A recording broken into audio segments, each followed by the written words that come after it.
To guide this important conversation, please join me in welcoming our moderator, Brian Vosberg.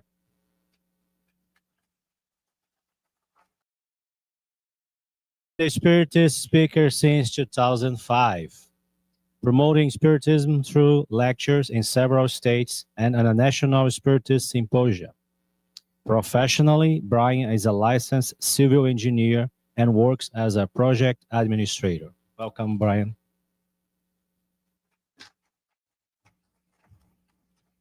Thanks again. Before we get started with our panelists, just a friendly reminder, you can submit your questions at any time during the presentation, either by using the QR code shown, which is still out to lunch, or the screen, or by sending a written questions to one of our volunteers. Now, back to the introductions. Gabriel Macedo is a member of the Spiritist Center Chico Xavier in Florida. He supports the International Spiritist Council Youth Committee and has spoken at several Spiritist symposia. A pianist since age 7, Gabriel combines his love for music and Spiritism to uplift and inspire people of all ages. Please welcome Gabriel.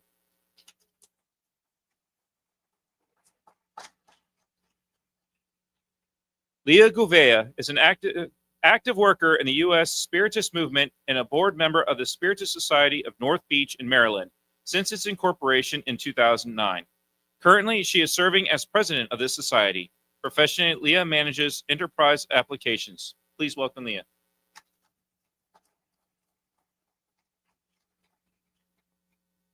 Our masters of prayers this morning, Marshall-Netto is a dedicated Spiritist worker, committed to expanding the presence and understanding of Spiritism in the United States.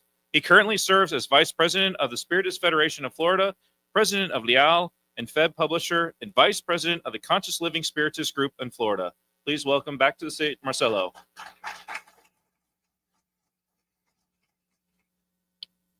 And the last member of our panel, Rebecca DaSilva, is an undergraduate student at UNC Chapel Hill and certified nursing assistant. Since 2017, she has been active in the youth group at the Allan Kardec Spiritist Society of Maryland. Rebecca hopes to apply the Spiritist teachings in her personal life and future career as a travel nurse. Please welcome Rebecca.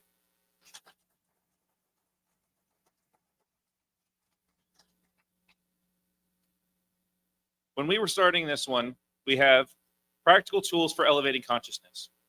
We all know that we're all here today, the spiritual component that goes with it. And we understand that as a general aspect. But we have been having trouble coming down with practical tools. How can we apply things in our day-to-day lives? So to start us off, we're going to talk about the concept of prayer with Rebecca and Marcelo. Rebecca?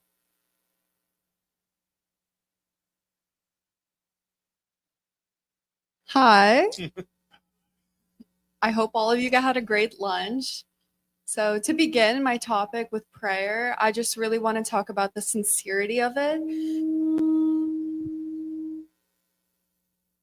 The sincerity of prayer and just how influential your heart is in prayer instead of your lips. I think people do forget that often. God does know your intentions truly, and being vulnerable with him through prayer is a great way for you to grow closer to him. So I would really appreciate that in prayer. Additionally, prayer is a tool where you can just learn how to self-reflect, first of all, see what you need to work on, ask God to help you, and just ask for mentorship through that.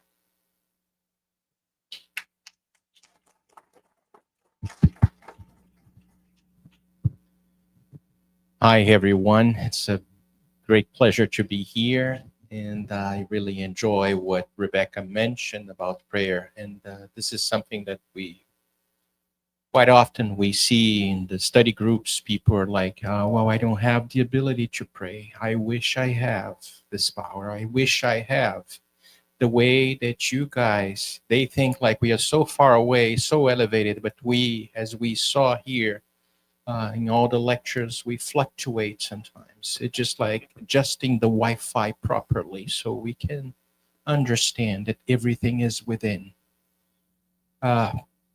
We all maybe pretty much pretty much everybody here, we work in the Spiritist centers and with Spiritist groups, and even in churches and temples, sometimes we need advice, and we knock on, for example, asking for a priest or a minister or someone that work at the center, trying to understand exactly the nature of struggles and everything that we are going through.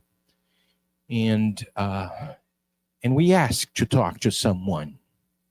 And this person, okay, let's have a conversation. And we sit down together and we have this conversation, exchanging ideas, listening first what the person is going through and willing to share with us.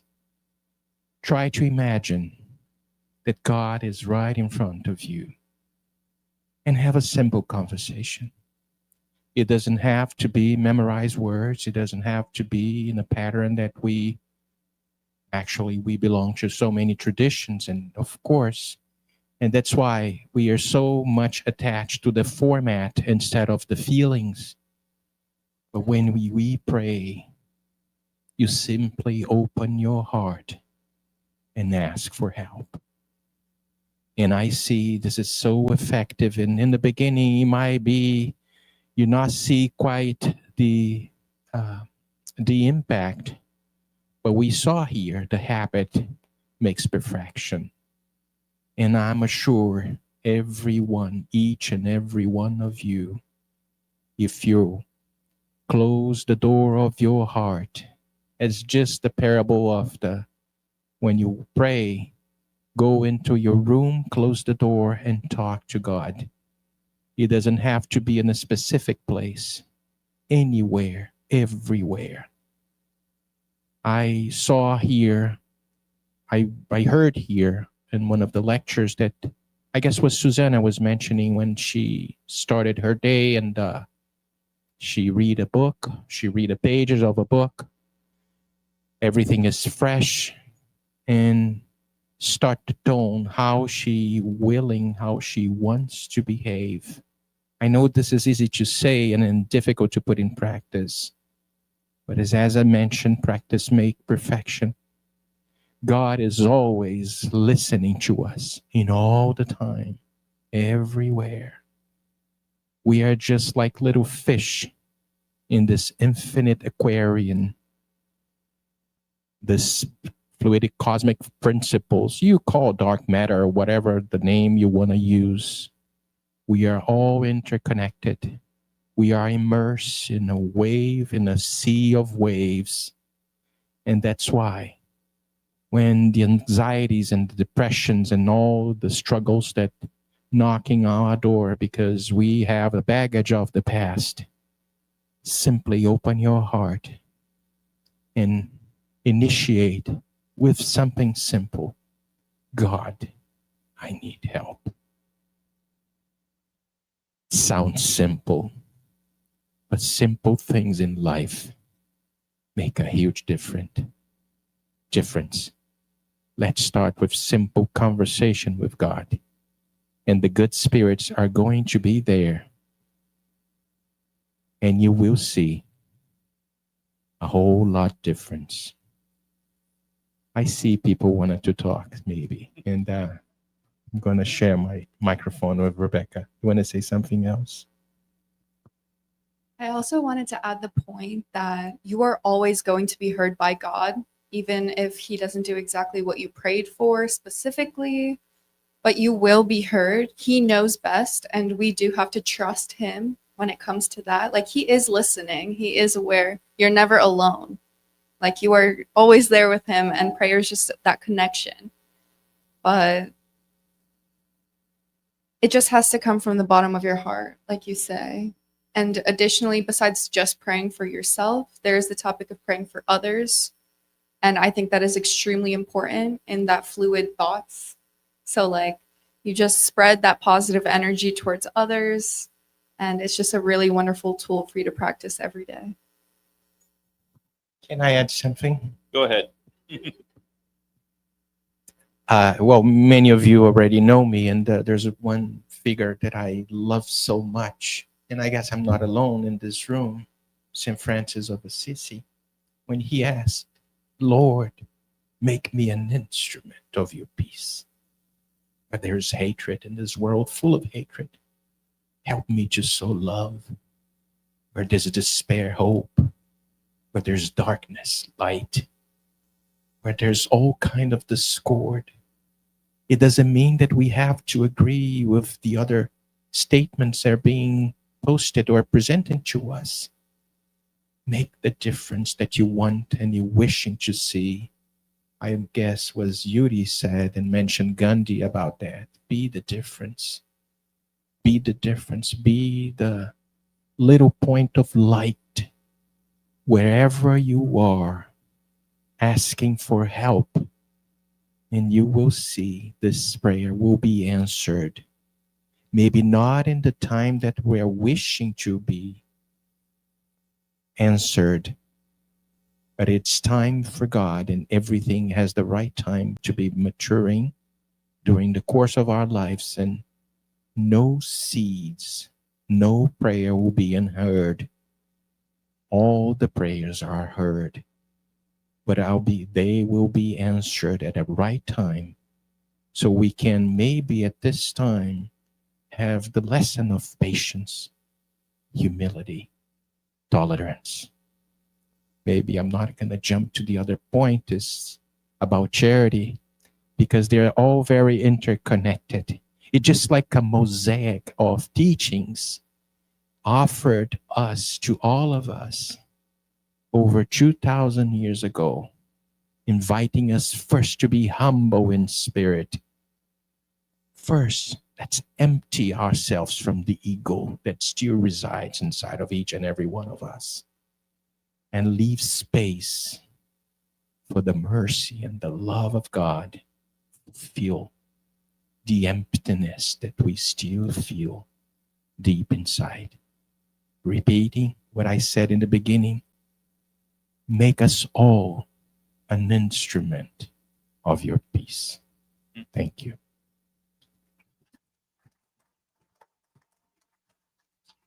I remember when I was doing some research for a topic of my own, and they were always saying, like, treat your day as we do at the Spiritist centers. You always start and end your day with a prayer, just like at every time you meet at a Spiritist center, you begin and close with a prayer. Towards the end of the day, I know I take that time for a moment of self-reflection. So with that, I'd like to invite Gabriel and Leah to talk about self-reflection.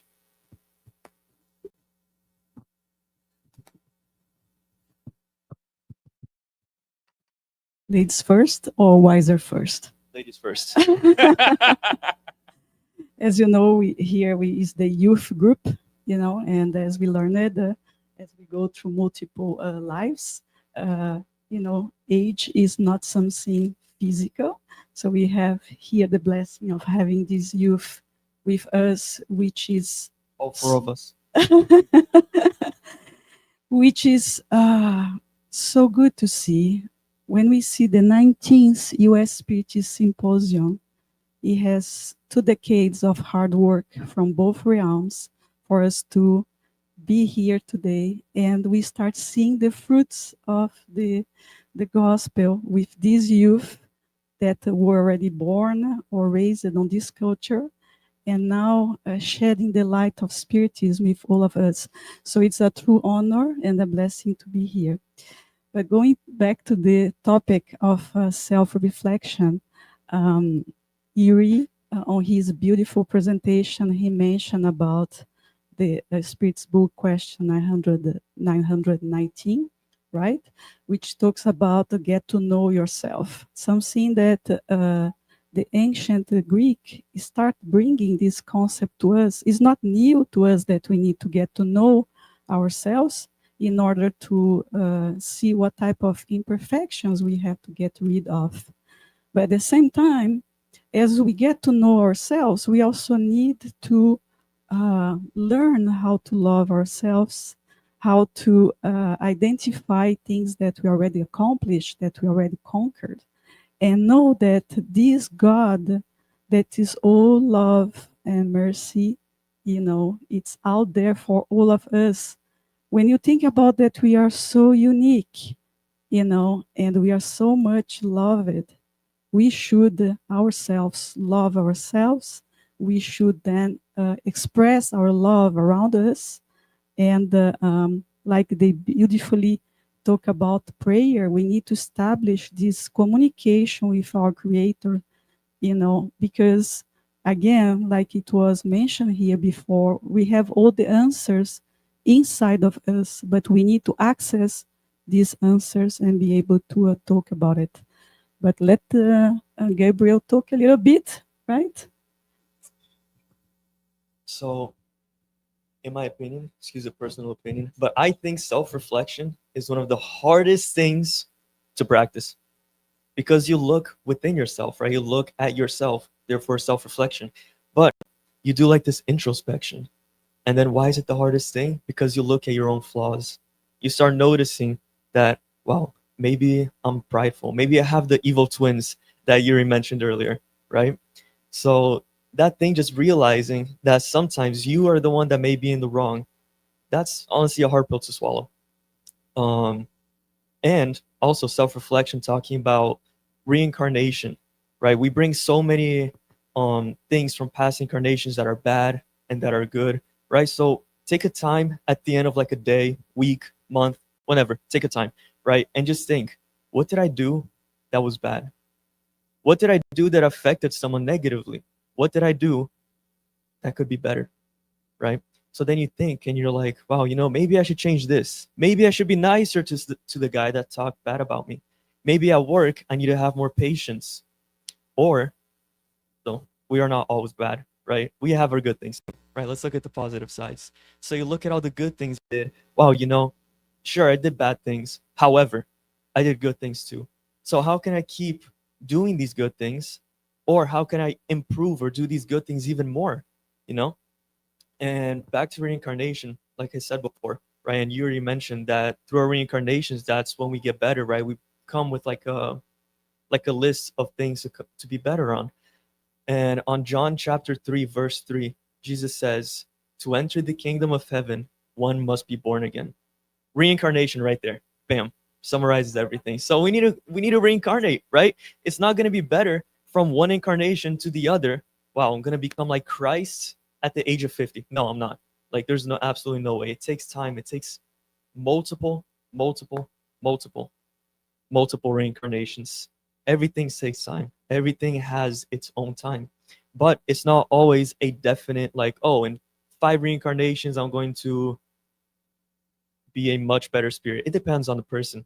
Everyone has their own rate of evolution, right? So for one person, it can take 2 reincarnations to learn piano, while for one, it may take 1 or 3 or whatever it is. That's just an example, right? Because, I'm a pianist, so I kind of have to say that. But anyways, back to self-reflection. It's like looking at yourself and think, what am I doing that is wrong? What am I doing that's right? How can I possibly change that? How can I make myself a better person, right? We usually talk about start within our homes. What does that really mean? Yeah, start with family, dad, mom, watching online, brother. We have to start within our families, our homes. However, what is our spirit's home when we are incarnated? Our physical body, right? So within our physical body, there's our spirit. So work on yourself first. Work on your thoughts. Work on your actions. Truly changing yourself, so that way you can start building up and start changing things around you, possibly, right? We can't just change everything around us, but we can try to be that light, lighthouse. Thank you, Yuri. We can try to be that lighthouse, right? Be the inspiration for the people around us. Thank you.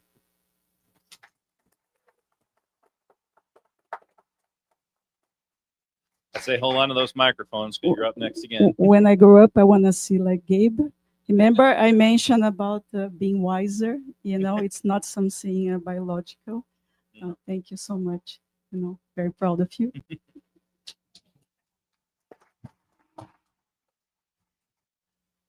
Just a little point on self-reflection.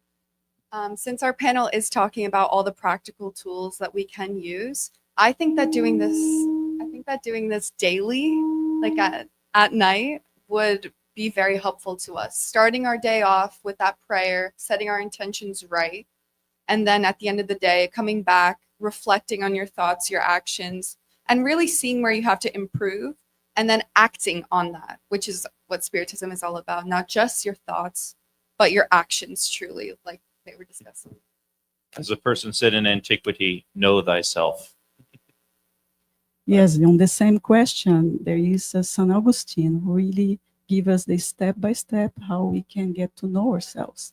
Yes. Just before going to sleep, after a very busy day, just evaluate what you have done, and to yourself, to others, to God, and then how can you improve yourself. Yep. And then you have the next day to start all over. It's like a new reincarnation, opportunity to do better. Can I add on to that? Go for it. Thank you. So, speaking of ourselves, right? We are our own intelligent beings. We have our free will, right? Whether you choose to exercise that free will correct or not, that's going to be on you. So it's like when we were children, right? Teenagers. Not a teenager anymore. I'm an adult. But back when we were still younger. I am a teenager. She's still a teenager. Back when we were still younger, and I asked, "Oh, mom or dad, can I do this?" Absolutely not. What? Why? Because I said so. Okay, how are you going to learn from that? Sorry, not picking on you, but how are we going to learn from that, right? How can we possibly learn from that? Well, God gave us the free will because we can do that thing, right? We can go out, we can do whatever, but we are going to learn from what we do, right? We're going to learn whether it's bad. Oh, if I do this, the consequences are going to be bad. If I do this, the consequences are going to be good, right? We have our own intelligence and our free will. Just like question 23 of the Spirit's book, right? What is the Spirit? It's the intelligent universal principle. Princípio inteligente do universo, right? The translation's weird, but you get the idea, right? So we have our own actions and we have our own thoughts.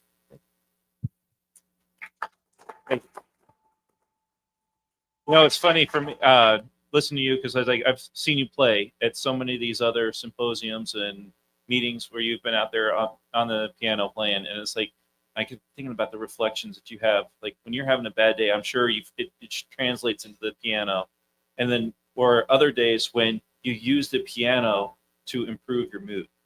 So it works both ways. Not only are you reflecting yourself in your music, but the music reflects back on you. Leading into our next topic, because I think for you, sometimes music is a form of meditation, a way to promote mindfulness. So with this, I bring it back to you two again, talking about mindfulness and meditation. Okay, always leads first. Mindfulness. One of the blessings of being invited to participate more actively on this event is that give us the opportunity to read, to study, and get to know the subject. So when we talk about practical tools, what do we have to do to really master these tools, right? We need to get to know the tools, we need to put into practice. And mindfulness, for someone like me, is very hard because you need to remain in the moment. You need to focus and concentrate and control your mind not to be wandering. We all have moments that we go back in the past, and because we want to live these memories again, we want to revisit the past, we want to see, okay, what I did wrong, how can I improve and do better? But many of us stays stuck in the past, right? In a melancholic state, which can evolve to depression, or we can really feel guilty about things we have done or we have not done. But guess what? We always have opportunities to redo and do better. But we need to forgive ourselves, let our past there, and come back to the present. Another difficulty to remain the present is many of us want to live the future right away. And why that? Why we have this need to be in the future? Because we fear the future. We want to control the future. So it's an invitation. Mindfulness is an invitation to be in the moment, to feel yourself, to feel the surrounding, and it's okay that you be going back and forth, past, present, and future, but always come back, and use these tools out there to remain the present. I'm pretty sure we are going to diminish our melancholic states, depressive states, or anxious disorders that it can evolve to phobic states. So doing exercises of being in the moment, like right now, live this moment. Do not worry about what you have to do after it, what your family is doing, what you did yesterday, or checking your messages or your social media. Be in the moment. So this is all about mindfulness. Complement? Yeah, so speaking about meditation, right? What truly is meditation, right? Because a lot of the times when we say meditation, a lot of us, right, we think about sitting down, closing our eyes, emptying our thoughts, deep breaths in, deep breaths out. Yes, that's meditation. But there's also possible ways to meditate, right? To connect with yourself. Ooh, connect with yourself. So, who likes nature? Everyone raise your hands. There's not one person that does not like nature. I can assure you that. I can assure you. So, going out, doing something you like, just walking on the beach for us Floridians. And for other people, maybe, I don't know, walking on the grass, right? That's nature, right? It builds up your energy, right? You have more energy once you connect yourself with the earth, with something that God created, right? So it reconnects you, not just with everything else around you, but with God too, right? Because He's the creation of everything, right? What else was I gonna say? I completely forgot. Train of thoughts. Yes, that's right. Talking about music. So music, fantastic way to meditate, right? It's amazing. Like Brian said, not just as a personal example, right? When I sit on my piano, it feels like I'm in heaven, literally. Sometimes it's stressful, but when we listen to music, right? Classical music does have the scientific effect on the brain. Harvard Health posted a study, right, saying that there was a group of college people who listened to Mozart every day and the ones who didn't listen to Mozart every day. So the ones who did listen to Mozart, when they all took an IQ test, the people who listened to Mozart, their scores tend to be higher than the people who don't. It's a great one, right? For the youth over here who you guys are still in school, start listening to Mozart. I can assure you, you're going to do better. So not just that, right? Classical music, it tends to elevate your thoughts, right? It tends to calm you down.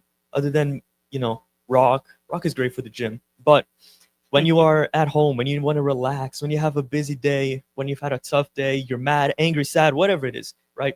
Listen to classical music. There are so many pieces to listen to from great composers, Beethoven, Chopin, Bach, Mozart. I can't get too much into classical music because time doesn't permit. I would sit here though and talk for, I think, my whole lifetime about music to you guys, but I'm not going to do that. But the point is, right, meditation is such a beneficial thing for us to do during our daily lives, right? It can calm us down. Imagine we're having a stressful day. Bam, meditate. You're going to get better. I promise you. Meditation is also a form of prayer, right? Because you're in silent, you are taking your time to really calm yourself down, right? Because usually when we tend to be very with heightened emotions, right? When we're just before leaving for a flight or whatever it is, work, just an example, right? This meditation can calm you down, right? It can do beneficial things to us. So, yeah, taking the time to meditate will completely change your life. Thank you.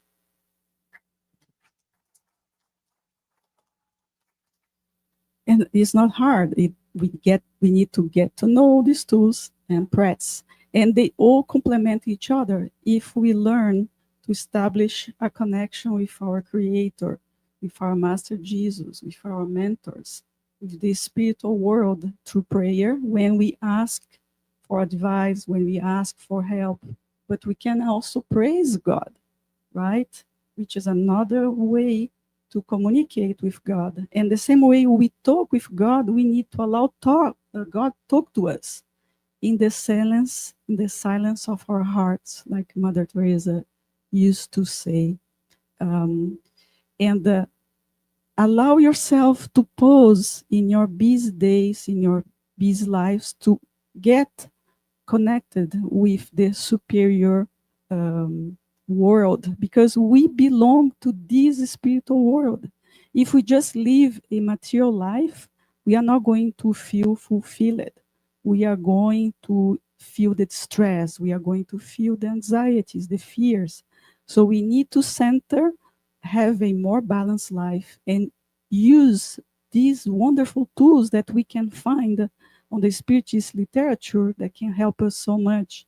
We had Susanna is starting the tone mentioning Leon Denis. Leon Denis, we can find on his books a lot about meditation, and he talks about the beauty of being in nature, right? Contemplating our Creator. And in the same way that we see nature is perfect and beautiful, we are also perfect and beautiful to be. We are still undergoing a process of evolution, but we are going to get there. It is up to us to use these tools to advance, little by little, like it was mentioned, step by step, until we become really, truly perfect and beautiful. But we are going to get there. And I also want to say there is a lady smiling here, and it makes such a difference for us. First of all, when we saw that we are going to talk just after lunch, I was not expecting to see a lot of people, to be honest. I said, so it's going to be easy. I'm not going to talk in front of a lot of people, but everybody came back, and your active participation is very important. Your thoughts, your smiles, because we are not different than you. We are probably just in need to work a little bit more to acquire, more knowledge and to put into practice. So.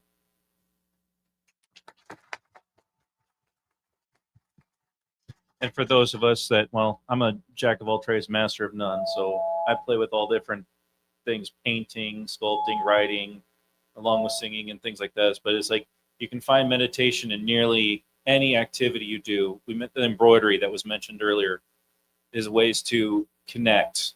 I know my mom, today's her birthday, she's sitting here and she does sewing to calm her mind and make herself, and it keeps her youthful and young as a consequence.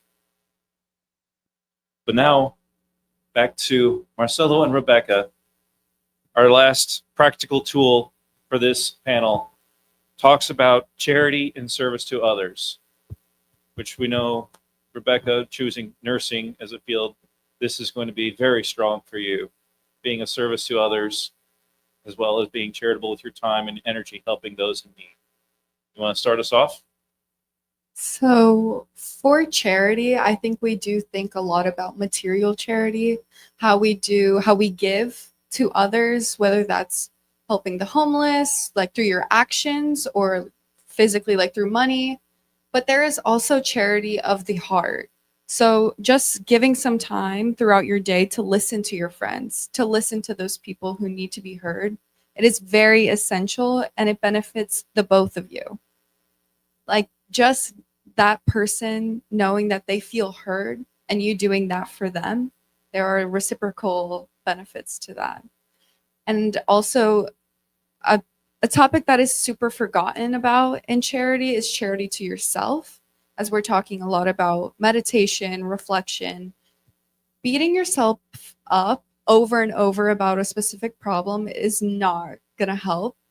Like, yes, reflecting over it is good, but there comes to a point where it is too much. I see that especially like as a college student, like in a fast-paced environment, like all of the students are comparing each other. Like, it's just a difficult environment to be in overall. So you knowing that you are here on this earth to grow for yourself, no matter how you get there, you will eventually get there.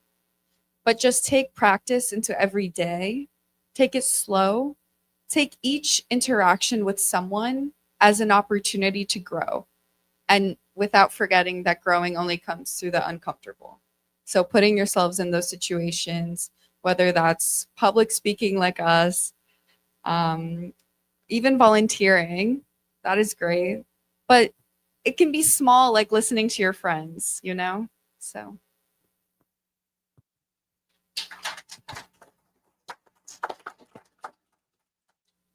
She's fantastic.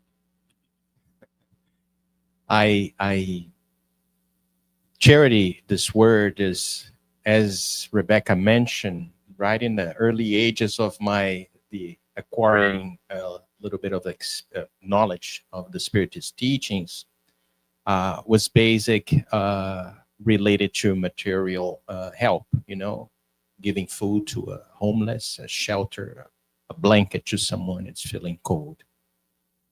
But then came the question 886 for the Spirit's book. How Jesus, it's not how Marcelo, Leah, Rebecca, Gabriel.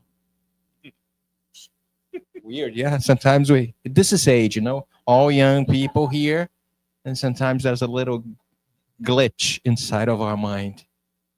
How we understand charity, it's way different, way, way different from how Jesus understood how charity is interpreted. And Rebecca mentioned something that I like it very much. And the definition given by the spirits is benevolence towards everyone, indulgence towards the imperfection of others, and forgiveness for offenses. Interesting, this three words, benevolence, comes from the Latin root bene volere. Bene comes from good. Volere means go in direction to. Bring your good and give it to someone. Benevolence towards everyone. It's not the one that we like, not the one that we enjoy very much. It's someone that it challenges us because we are constantly, especially in the world that we live in, being challenged every day, all the time. And then also has the word indulgence.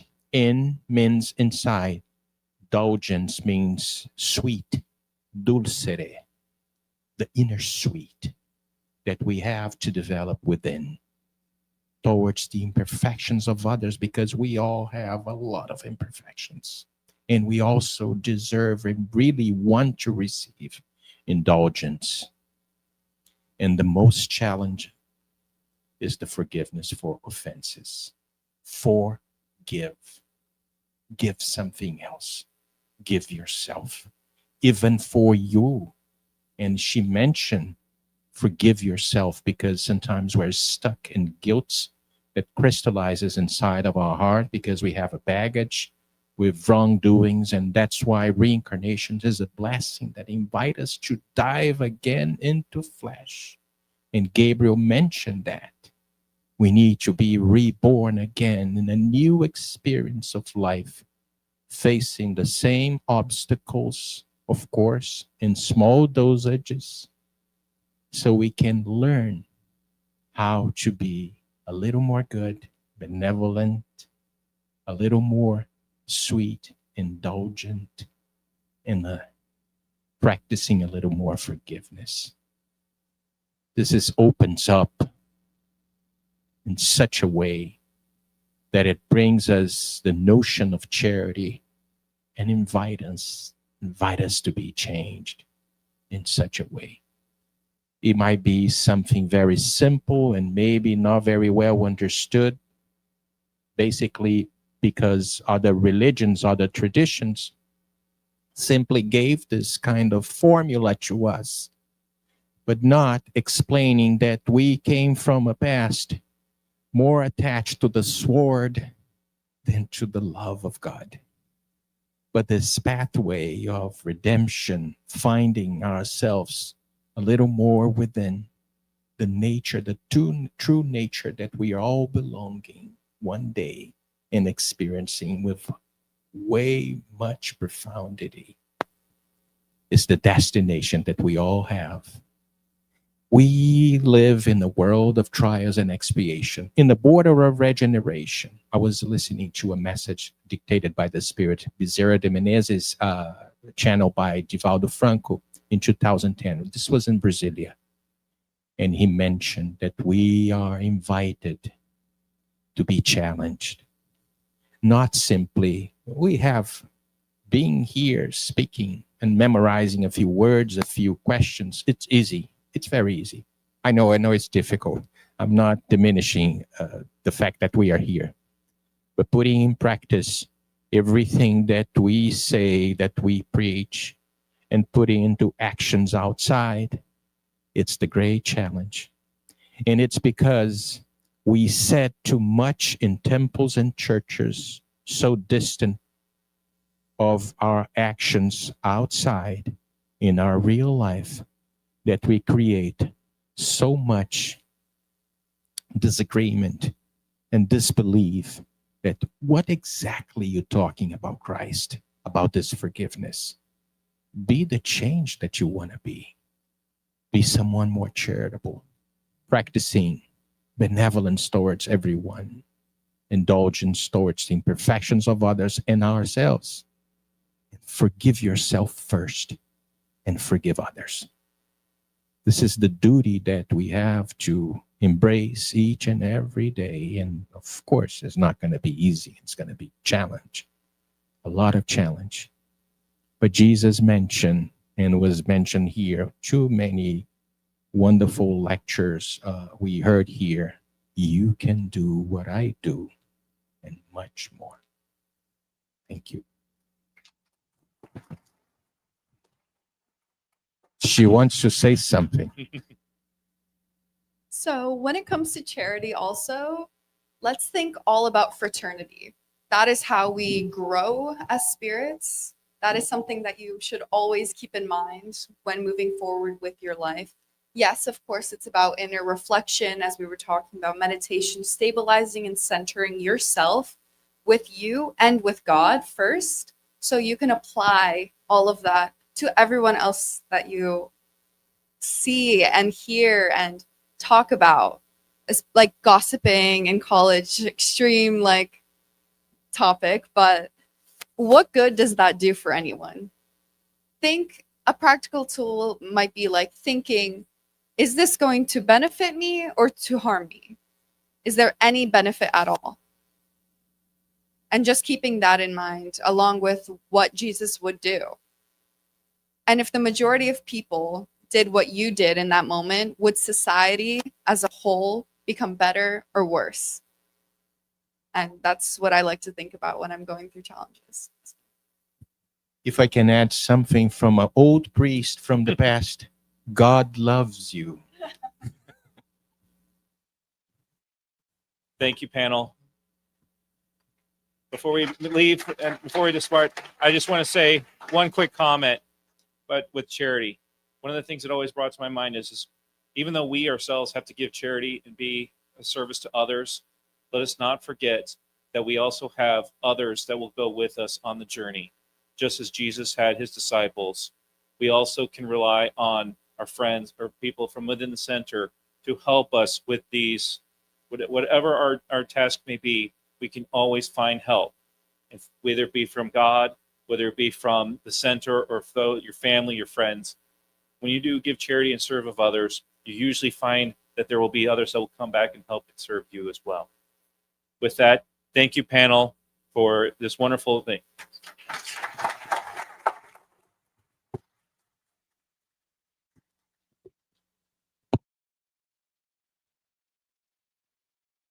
Well, thank you again, everyone. Following our discussion on tools to elevate consciousness, we now turn to another powerful resource, mediumship. By connecting us with the spiritual world, mediumship broadens our awareness, deepens our empathy, and enhances our understanding of the life beyond the physical. Please join me in welcoming Eduardo Haddad, who will be moderating our next panel, The Role of Mediumship in Expanding Consciousness. Eduardo Haddad has dedicated 25 years to promoting Spiritism in the U.S., founding centers in California and Texas. Excuse me, and serving as treasurer of the Florida Spiritist Federation. He currently serves on the board of the U.S. Spiritist Federation and is an active worker at the Kardec Spiritist Group of Austin, Texas. Welcome, Eduardo.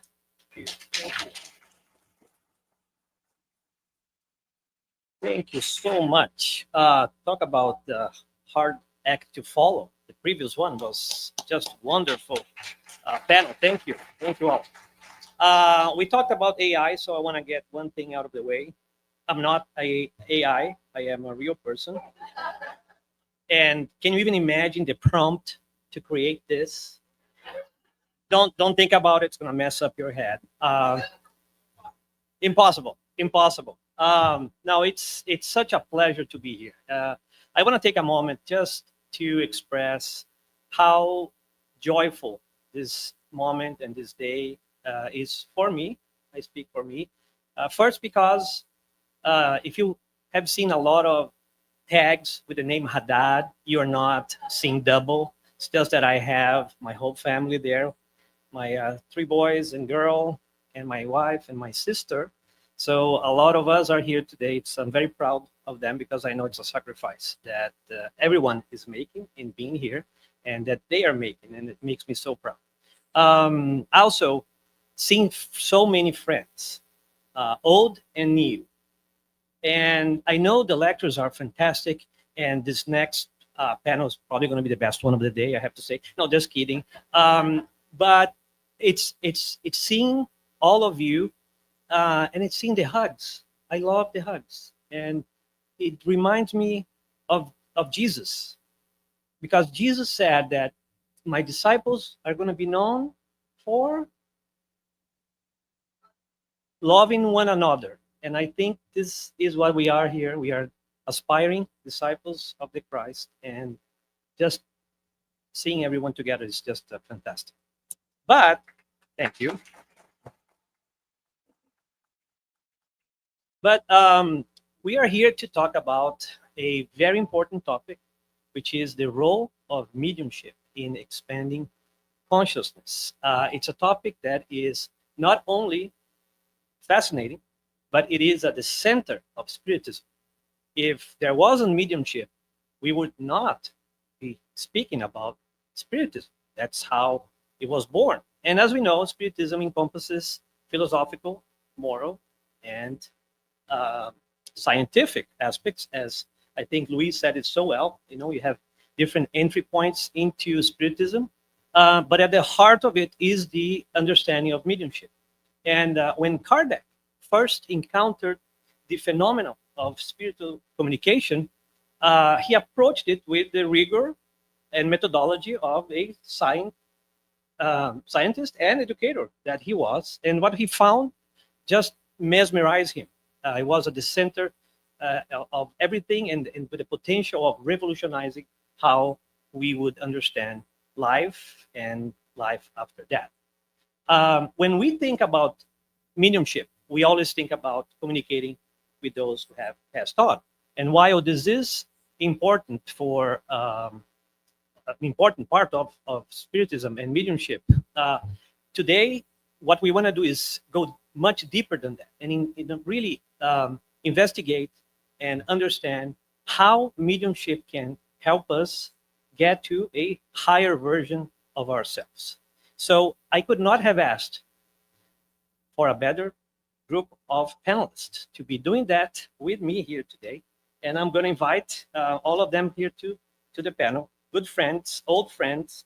And the first one is João. What is João? João Korngold. So, thank you. So João is one of the founders and directors of the Spiritist Group of New York. and the Spiritist Alliance of Books.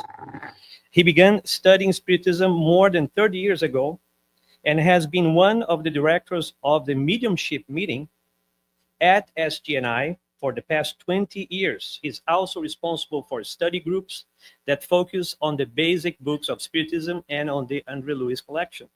He gives talks on Spiritism in Portuguese and English. João is an engineer and works as a banker. Thank you for being here.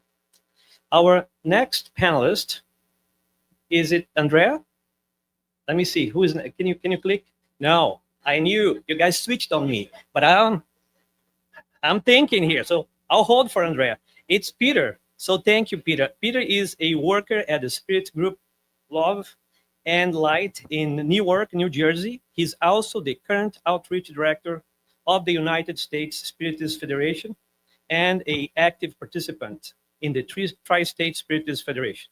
Peter has published several children's books with his wife, Betty Rosen, is here as well, through their company Sem Fronteiras Press and with other publishers in Brazil, Colombia, and the US.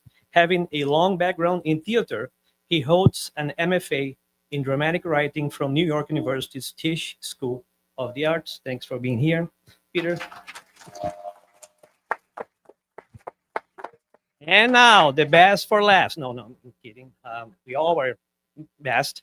Andreia Marshall-Netto is the director of the Conscious Living Spiritist Group, director of events at the board of the Spirits Federation of Florida, managing director of Leal Publisher, an affiliated branch of Leal Livraria in Brazil, in the translation and dissemination of Divaldo Franco's Spiritist books, and FAB Publisher, an affiliated branch of the Brazilian Spirits Federation, publisher in the dissemination of Spiritists titles. Thank you all.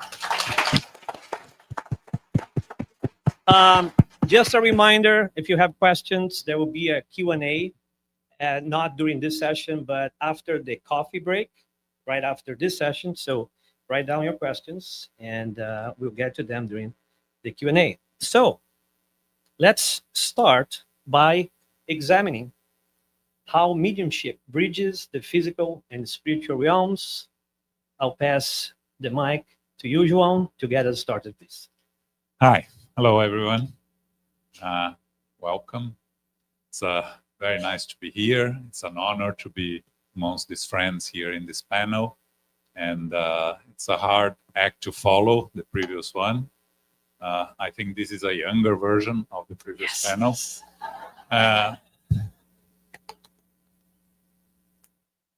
So I think it's important for us to understand mediumship according to Spiritism, right? Because Spiritism didn't invent mediumship.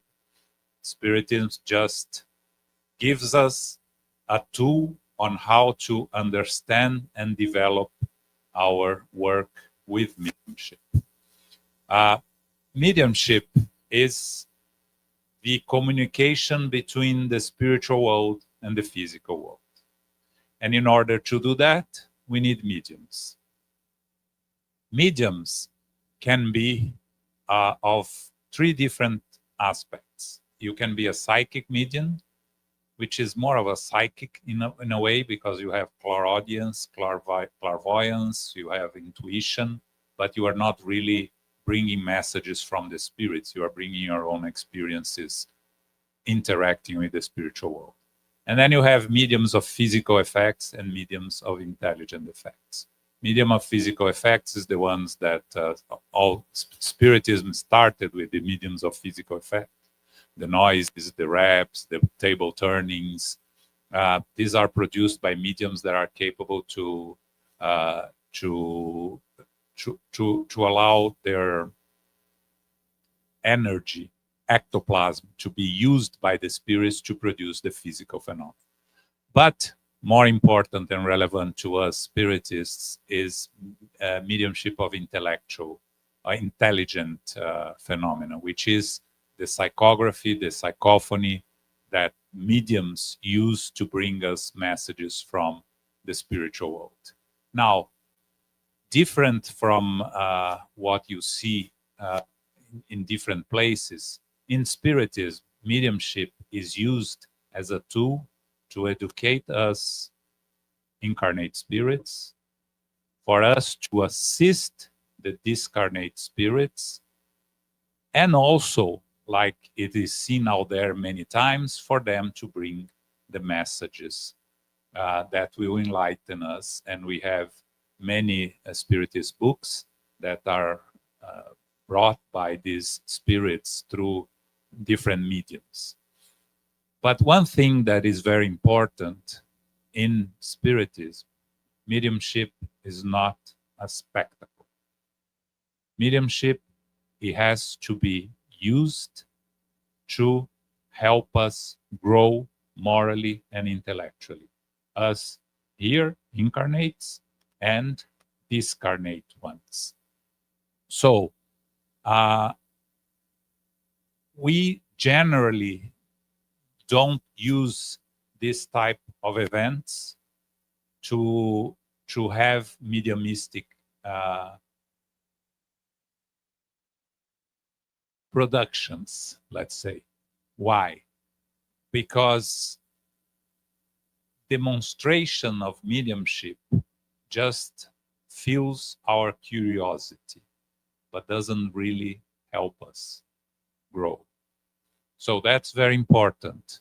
When we talk about mediumship, Kardec, at the beginning, he went to some seances that were public, that were fun, but from that, he started something much more serious, which is asking the spirits serious questions, receiving answers, why we are here, where we are going, and what is the purpose of all this. In Spiritist centers, most of the mediumship works are done to help and assist the spirits in the other side. Suffering spirits, struggling spirits, suicide spirits that don't know that they went back to the spiritual world, spirits that are angry, obsessors, that are persecuting others. So we help them, and in a way, they help us, because we learn more about the spiritual world. We learn more about the consequences of us not doing our jobs when we are here incarnating, not using our time here in this incarnation to evolve, to progress, not to run the risk to end up in the spiritual world like many of these suffering spirits that we speak, we talk every week. I am a dialoguer, so I discuss these issues with the spirits, and it's very interesting, and you learn a lot. So that is mediumship according to Spiritism. The Medium's book is the book for those that are interested in educating themselves about mediumship. Because for you to be a good medium or to work with mediumship, you need to learn, to educate yourself, and to continuously study so you can continue improving and protect yourself against the influence of less elevated spirits that are surrounding us all the time and trying to cause harm to us. So let us focus on learning, studying, and then mediumship will be a wonderful and very useful tool for our growth. Thank you. Thank you. Thank you very much, João. It's a really great way to start our panel. It does make me want to be a medium, but unfortunately, I'm a small.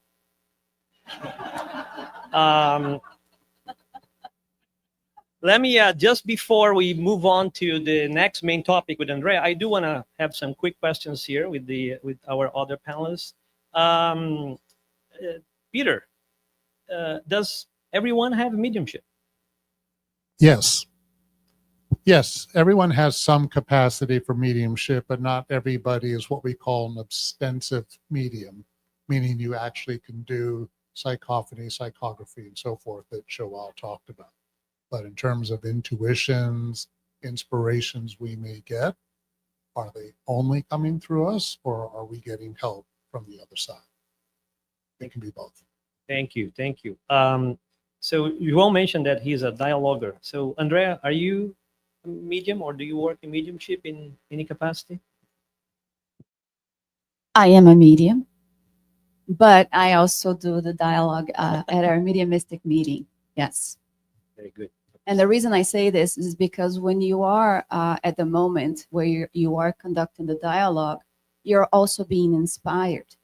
Oftentimes, if you're not a seeing medium, it's quite hard to see the condition or the situation of the spirit that is manifesting itself through the medium. The medium may be crying, but you don't know why until the dialogue starts and you start getting a broader view of the situation. And unless you've been in that situation, a show of hands, how many people work in a mediumistic or a spirit rescue meeting? Okay. So quite a few years. So if you're in the dialogue mode, how many people are dialoguers in the meeting? Okay. So if you are in that position, sometimes it's quite hard to know what's happening, right? And you're kind of like in a guessing mode until intuition kicks in and you're open to it. And all of a sudden you're talking as if you're really seeing what is happening. So when you are in the dialogue mode, although you're not a medium, like Peter just said here, you are utilizing the help, the guidance of the benevolent spirits so that you know what to say and what not to say. Meaning, when you address the spirit in Portuguese and you say lady, and all of a sudden the spirit says, I'm not a lady, so it's quite hard when you can't see. Peter, you want to say something? Yes, thank you, Andrea. I'm too much of a Neanderthal to be a medium, but I am you use the word dialoguer, that works. A counselor is another way to put it. And absolutely what Andrea just said, that there is a type of intuition or mediumship, if you will, that kicks in. Often, as a counselor, really, it takes a moment to figure out what's going on when a medium starts to get passivity. Okay, thank you. So that's a perfect segue to our next section here, which Andrea is going to cover for us, which is mediumship as a source of knowledge and moral growth. Please take it away. I have 8 minutes, right? Yeah, about that. So I'm going to take a few seconds from my speech and just ask, I know that there are some Michigans out there, but could we have some of the local folks to stand up in the room? Okay. And I, give them a hand of applause.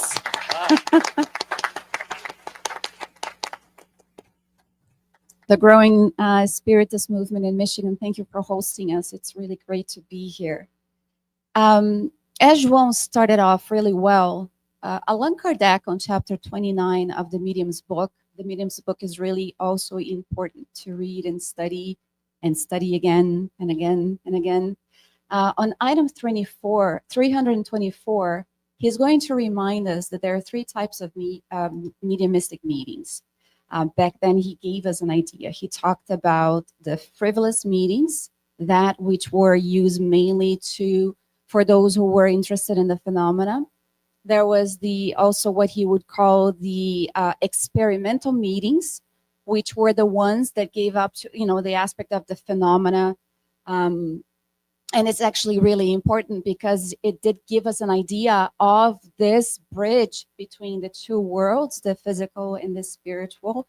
And then the other, in which we would call instructive meetings, which basically is what it is, instructive.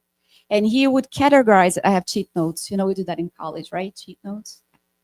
He would talk about the purpose of the instructive meetings, as it suggests, for guidance and provide experience of intellectual and moral growth for those who attend them. And it's quite interesting when he defines these meetings as instructive and serious, because you cannot separate the word serious from a meeting that is guided by benevolent spirits, that are planned by the benevolent spirits, meaning when we get there, when the mediums appear, we have the director of the meeting, in which case in our center is Susanna. In case you guys want to know, Susanna Simões is the director of a meeting. And then you have counselors. Thank you, Peter. I like that word much better. Yeah, the dialogue, yeah. Counselors, and then you have the mediums, right? And then they have the support, those that are sitting there giving support to the meeting. He is going to talk about the fact, reinforcing seriousness as a fundamental condition for this meeting, explaining that in the full sense of word, It defines a meeting that is concerned with useful matters, excluding anything else. So no one is there to watch the phenomena. We're not there to evoke the spirit of Marilyn Monroe, although there is a book that talks about her in the spirit plane, by Brother X. He talks about her in the spirit plane. And basically, he brings us the idea that in order to have something that is sublime, we cannot part from the aspect of seriousness, which is not to say that we're going to be hard. It is not to say that there are times, the spirits that may manifest themselves will have a message that is fraternal. No, it's talking about the usefulness of the meeting. More often than not, when we attend a mediumistic meeting, something very interesting happens. And when we talk about the planning from the benevolent spirits, we're going to know about the kind of the genre, the type of situations, the type of spirits that are going to manifest themselves, the capacity of the group to attend them. Suicide spirits, like João mentioned, when a medium manifests a suicide spirit, it's quite hard on the medium. I mean, the fluidic energies, the exchanges between the energies between the discarnate spirit and the incarnate, the one that is offering the vessel to do so, it's very hard. So the medium needs to be equipped with that. Not only that, the support needs to be equipped with the fact that they're not going to flip out. They're not going to feel like the meeting's out of control. They're going to pray. They're going to ask for the support of the benevolent spirits, and they're going to emanate wholesome energy to embrace not only the spirit that is suffering, but also the medium that is allowing the manifestation to go through, and also the counselor, so that the counselor know what to say. So at that specific day, there will be a planning. And I'm going to pretend that João is a hardened spirit. Is that okay? Okay. And I am the counselor, right? And in the moment that I'm going to dialogue with João, I'm going to find out why he is such a hardened spirit. And I'm going to find out that he is enraged with a situation that happened in the previous existence that is keeping him basically enslaved to someone else, and an obsession, if you will. And I'm going to talk to João about what? Who can guess? Forgiveness. I'm going to talk to, not João, but the spirit about forgiveness. And all of a sudden, I'm going to start thinking, because this happens as you're a counselor, you're going to start thinking about current situation in your own life that requires forgiveness. And two things are going to happen. You're going to tune out, because that's not your moment. It's the spirit's moment. And then afterwards, you're going to reflect, because you told the spirit about the need to forgive. You told the spirit about being seen. You're going to tell the spirit that his suffering is very real, and you mean it, because it's true. You're not lying. But then when the communication is over and the spirit felt seen, heard, and understood, the spirit is going to decide whether he's going to forgive or not, or if he's going to think about it, which is a huge part, right? Just thinking about it, or if he's actually going to end up forgiving. And sometimes it doesn't happen at all. There will be many meetings in which the spirit is going to come back to listen to the counsel, until eventually it is able to break free of its shackles. But when that dialogue is over, I'm going to sit back and think, my God, why is it that I am unable to forgive Peter for what he's done? Why is it so hard to see Peter's suffering and Peter's need, but yet I'm able to dialogue with the spirit as if I am filled with all of those virtues that I'm not yet filled with? And so it's instructive in that way, because the benevolent spirits are going to be very knowledgeable on whom they're going to be pairing with. The manifesting spirit, the medium that has the ability to give passage to allow the manifestation of a serious spirit, a hardened spirit, an obsessor of a very tough kind, a suffering spirit, a happy one, or even one that is able to provide a message, that is able to be the filter for a benevolent spirit, such as Dr. Bezerra de Menezes, for example. So they know us. They know of what we are able to offer. The group grows, the group evolves, and so do the mediums. But in order to do that, we also need to do the work, the instructions that are being given at that determined meeting, whether we are the one counseling or listening in, because oftentimes we'll be listening, right? Peter, if we are the counselors, at times it's not our moment. We're going to sit back. We're going to emanate powerful and loving vibration, but we're going to listen to the dialogue. And it needs to find space in our hearts, because if it's not, then the meeting for us is not as serious as it should be. It is a laboratory that is allowing us to be in touch with the feelings that we already have, the virtues that we already have, and that which we still need to work on. And so in the 2 books that we recently released, Mediumistic Practice and Mediumistic Meetings, the group that is responsible for this, the Manuel Filomeno de Miranda project, the group, they came together to evaluate several meetings and the dialogues that took place, and offering us also instructive information so that we know how much we can grow from these meetings and how much we can take from it. I'm not sure if I'm up on my time yet, but I remember, and I'm finalizing, I remember a member of a meeting that I used to belong to, and he would say, mediumistic meetings are so boring. And I'm like, which meeting is he attending? Because the one that I go to him, it's quite amazing. It's quite amazing to see how love can break barriers. It's quite amazing to see how much when 5, 6, 7, 8 people are together and they're emanating and they're trying to vibrate the most for that suffering spirit, and the spirit finds solace, how transformative that is, and how much we want to do more charity, like our friends in the prior panel talked to us. Charity feels good because it goes right to that center where, you know, when you eat chocolate, it feels the same way. That's doing good. It feels the same way. We want to do more. If chocolate is your thing, if it's not, you know, another snack. To me, it's chocolate.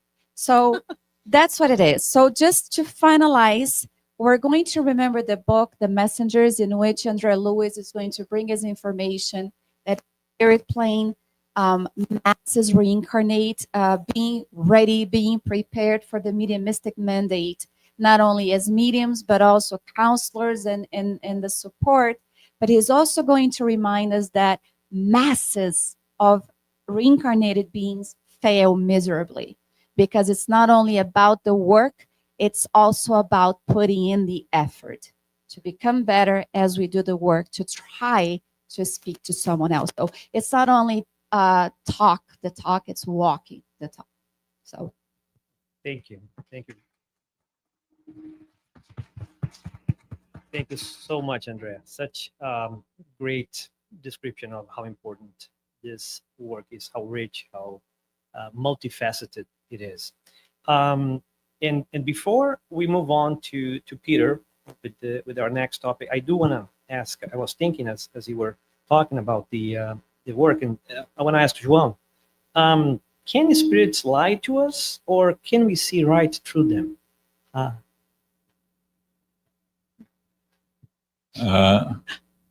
Can your wife and sons lie to you? Do you always know that they are lying? Spirits are just us on the other side. So yes, they can and they will lie to us. But many times lie to themselves. That's what's the big issue there. You have to convince them that they are lying to themselves. And that's the big challenge. But go ahead. No, I said that's the hard work of the dialoguer, right? Yes, the work of the counselor or the dialoguer. I like the word dialoger, but counselor is a good one also. I just want to say something else that when Andrea was talking, I was thinking here, because we are in Michigan and maybe you guys say, well, I'm a medium, but there's no spiritist group that have mediumship meetings here, or there is no spiritists around me anyhow. So how can I use my mediumship? How can I develop my mediumship?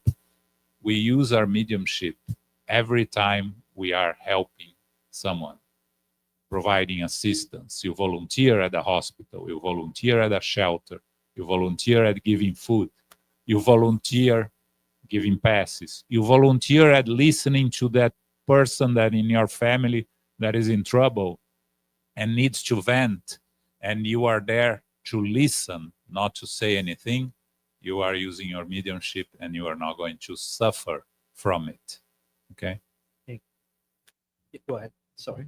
I just wanted to add something about spirits lying, because sometimes in a group, the benevolent spirits will allow these type of spirits that do lie in pretending to be someone that they're not, and sometimes do that with messages that are very noble and they sound very good until they get, the whole trust of the group, and sometimes to infiltrate and break up the work. So they do lie, and this is why the gospel, according to Spiritism, will talk to us about the false prophets, not only of the false prophets of eroticity, meaning of the spirit plane, but also we have the ones that are incarnated that we need to be very mindful of. We also have the ones from the spirit plane that will come to us and provide us with false information. So yeah, we have to be very careful. So how do I know? Study the message.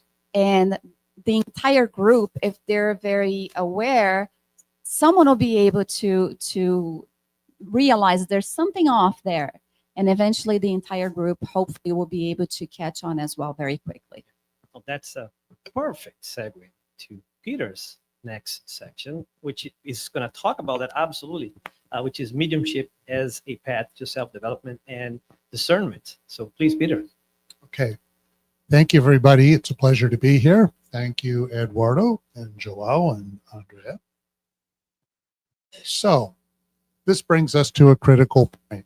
Can you hear me okay? Because it's all right. Sounds weird.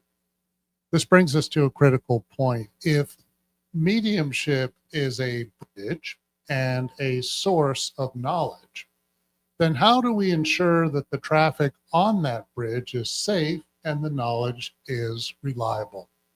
This is where self-development and discernment become paramount.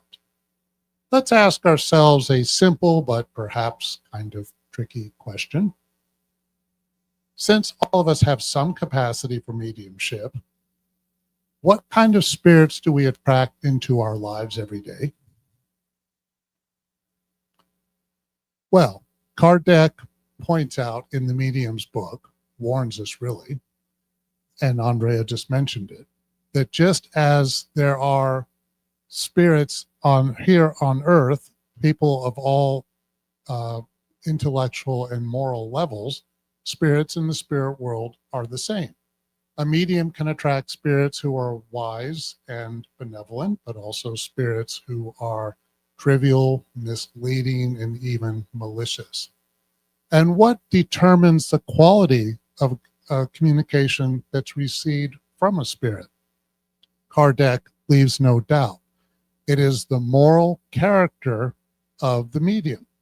Yes, mediumship is mainly a physical ability, but morality does play a role. It is in the persistent and daily effort of a medium to become a better person. This is why the safe and responsible practice of mediumship is really a study of oneself. So, and that requires emotional honesty. So, for instance, emotional honesty requires discernment. For instance, when we think about messages, how should the medium understand and react to the messages that they're receiving? Well, we're taught to analyze messages critically. Check the logic. Is the message making sense? Is it reasonable? Does it contradict known truths? Look for the moral quality of the message. Does the message encourage love, charity, fraternity? Or is the message encouraging triviality, trying to inflate the ego in some way, encourage laziness, or even create division? Look for superior language. Messages from high-level spirits are done with wisdom and benevolence. Their words are free of trivialities, of verbosity, and certainly animosity. So again, when we think about what is going on in terms of mediumship communication and how we understand and react to those communications, it's really a read on ourselves. This is why analyzing and discernment can help expand consciousness, because it forces us or encourages us to increase intellectual development and also moral vigilance. But also, when discernment is lacking, actually mediumship is not a foolproof path for self-development. There are potential traps. Chapter 19 of the Medium's book points out that Chapter 19 of the Medium's book points out that just as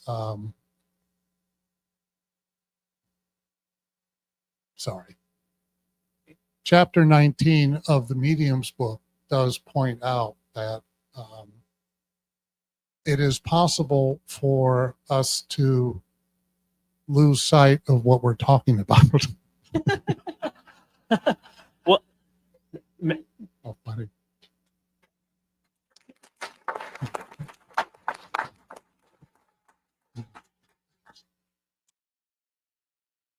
I'll stop there. yeah. Well, can you talk a little bit about the types of influence that if you're medium and you're not watching, the types of influence and the degrees of that influence that you may become subject to. Well, when we don't have discernment in the types of communications we receive, we may be opening ourselves up to obsession, for instance. So obsession is when there's a persistent negative influence by a spirit on an individual. Now, the word obsession is kind of a generic term, but in Spiritism, Allan Kardec in the Medium's book emphasized that there are three general categories of obsession. The first one is simple fascination. That's where a spirit keeps trying to interrupt communications in some way. And the medium should be able to recognize this. Therefore, simple obsession is more of an irritant, because the spirit's not really trying to hide what they're doing. Therefore, it's more of an inconvenience. But when obsession goes from fascination to, or from simple obsession to fascination, that's when we have to watch out. Fascination is when a spirit uses cunning, more subtle methods of deceit and paralyze a medium's judgment. So messages that are absurd and ridiculous may be interpreted as being sublime truths. A fascinated medium may actually feel as though certain doctrines or certain points of view are actually free of flaws, even though it's obvious to others.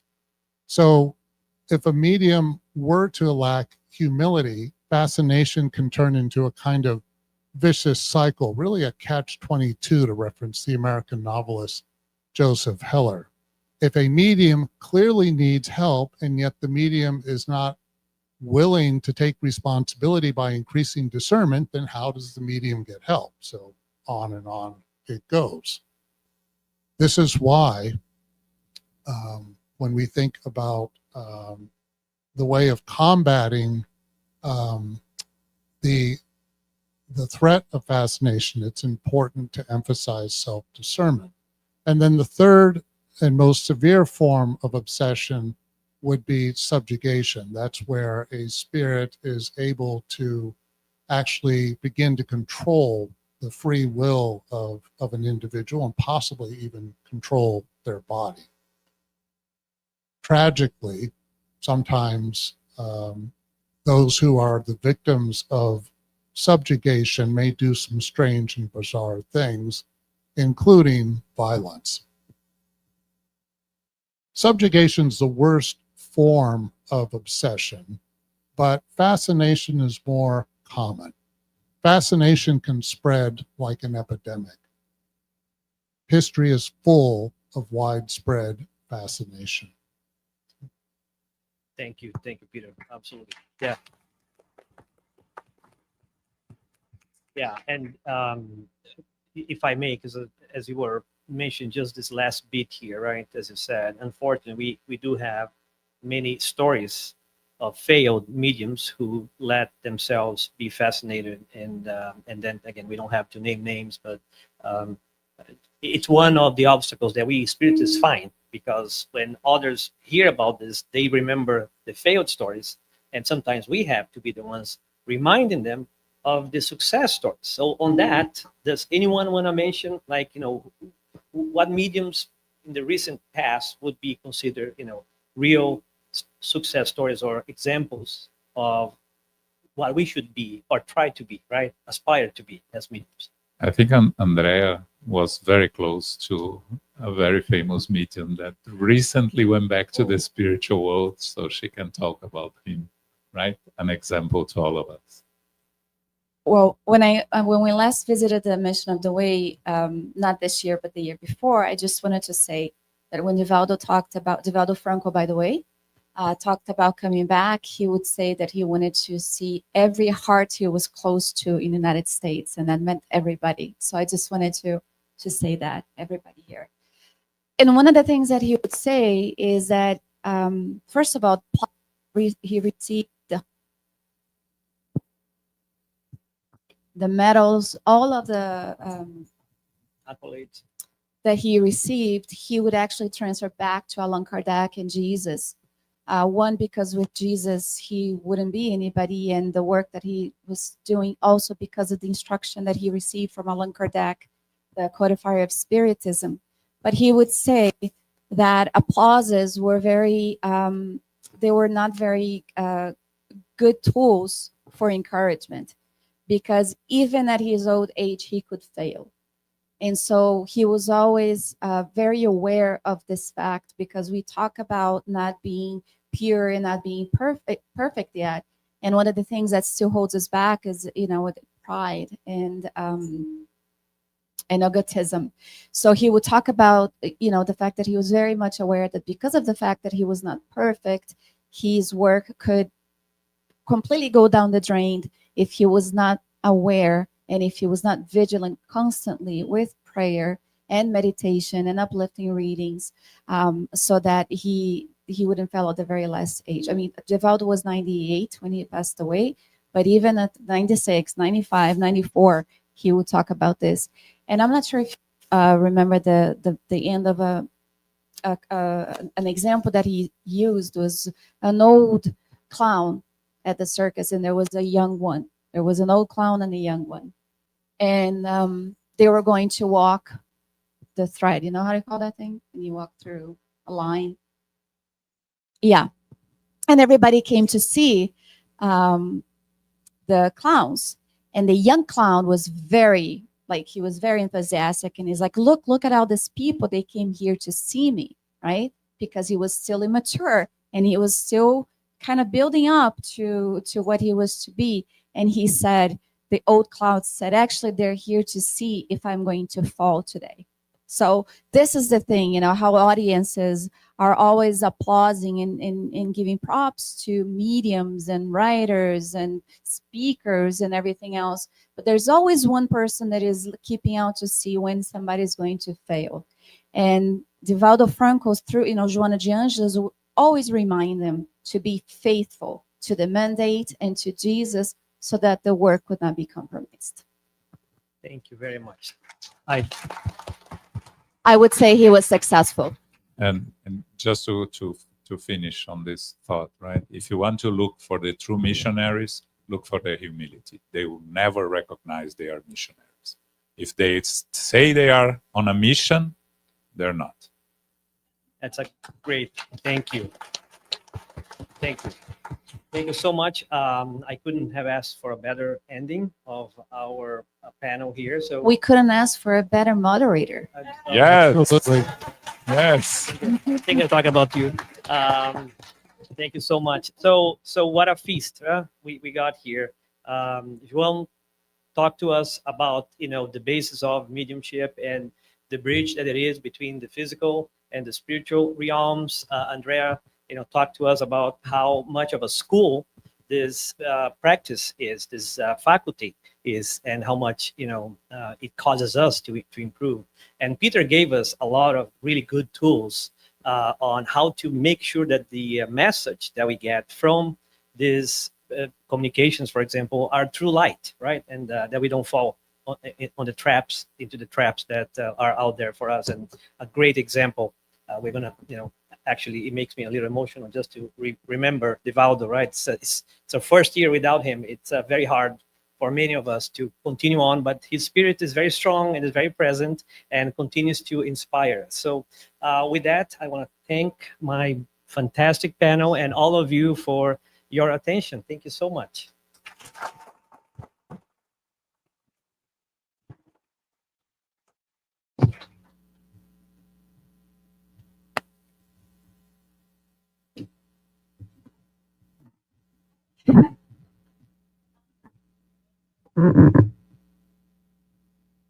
Okay, thank you, everyone. Now, more good news. Keep those questions coming because you're going to have another Q&A soon. So we're now taking a 20 minutes break, a great chance to stretch your legs, catch up with your friends, and get ready for the exciting Q&A session coming just right after. Don't forget to check the great books for sale. This is your last break and your last chance to buy, as you're going to close the sales by the end of the symposium, okay? Enjoy your coffee break. We'll resume our activities here in the auditorium at 2:50 sharp, okay?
Did y'all have a good break?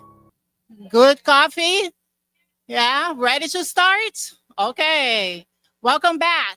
We hope you're feeling refreshed and ready to continue. It's time for our next Q&A session with Marcelo Medeiros returning as moderator. Joining him are this afternoon's panelists, Lia Gouveia, Rebecca DaSilva, João Korngold, and Peter Hayes, ready to answer all of your questions. Marcelo, welcome. Thank you so much, Claudia.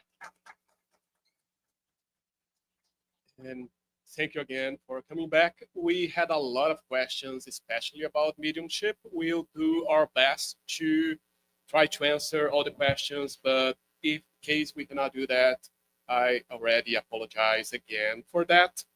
But so let's start with one here for you, João.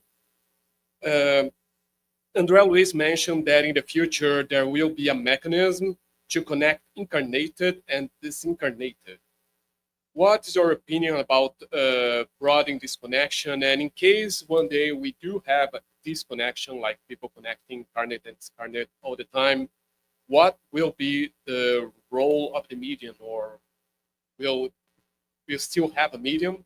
Kardec says we are all mediums, right? In Spiritism, we use the term ostensive medium to differentiate all of us who are inspired, who are guided by spirits, but we don't produce the mediumistic phenomena. But as we are all mediums, this is going to continue evolving and developing, right? So the more we evolve, the better we'll be able to connect with the spiritual world. So I see one day that the mediumship that we'll have here will be a direct connection with the spiritual world, and we will no longer need to have special ostensive mediums, because we will all be mediums in the sense of this ability to connect with the spiritual world. But we are far away from that. Still, we need to evolve a lot. So just connecting this thought to this other question, if the role of the medium will be different in a world of regeneration? Initially, no. I still see we doing the work we are doing. And again, if you think about mediumship meeting according to Spiritism, we have very few. In a world of 8 billion people, we have, 1,000 people that work in mediumship meeting, 10,000 people, it's nothing, right? So first, we are going to have more of mediumship meetings throughout the world. And eventually, when we go to a world of regeneration, this will be part of the beginning of the world of regeneration. By the end of it, maybe it'll be different, but I don't see much of a change, just an evolution, better mediumship meetings. Thank you. And Peter, you talked about all of us being medium and the difference between being an ostensive medium. So if a person thinks he or she is an ostensive medium and wants to develop that, what's the first step to do? What does this person need to do in order to develop this mediumship?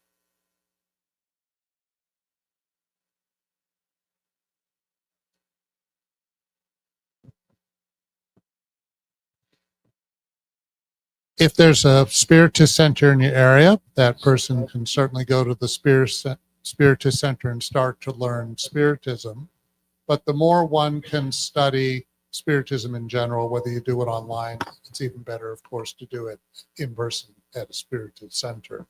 But learn the basics of Spiritism, understand the general points it's making, and of course you can study mediumship in that process. But it's important fundamentally to know the basics of Spiritism.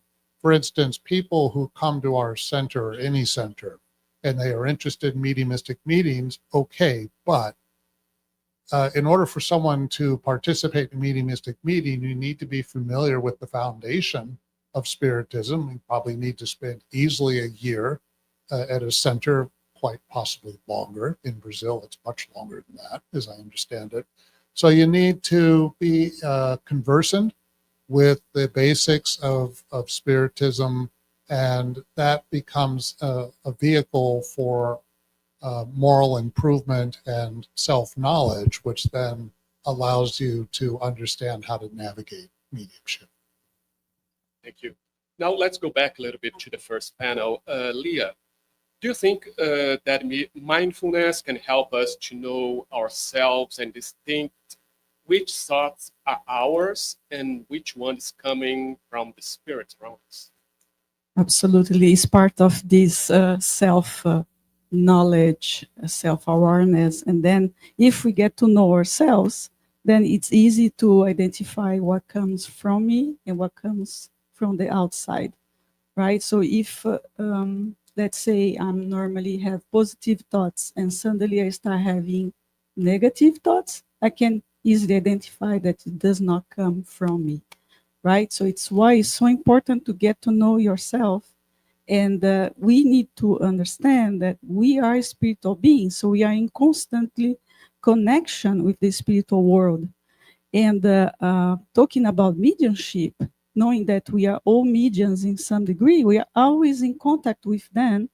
Therefore, by affinity, we connect with different levels of spirits. So we cannot blame spirits when we, oh, I'm undergoing our obsession here. I open the channel, and by affinity, I attracted these spirits, which many times they are just old friends, you know, trying to have fun with us because they miss us, because they love us, you know. So it's up to us to invite them to follow a different path, right? And it's very, very important to get to know ourselves. And if I can add just another comment about the future of mediumship, I think it's going to be much more intuitive. And as we evolve and we are more in contact with the spiritual world, you know, our communication will be really mind to mind, you know, through prayer, through meditation, during our sleep time.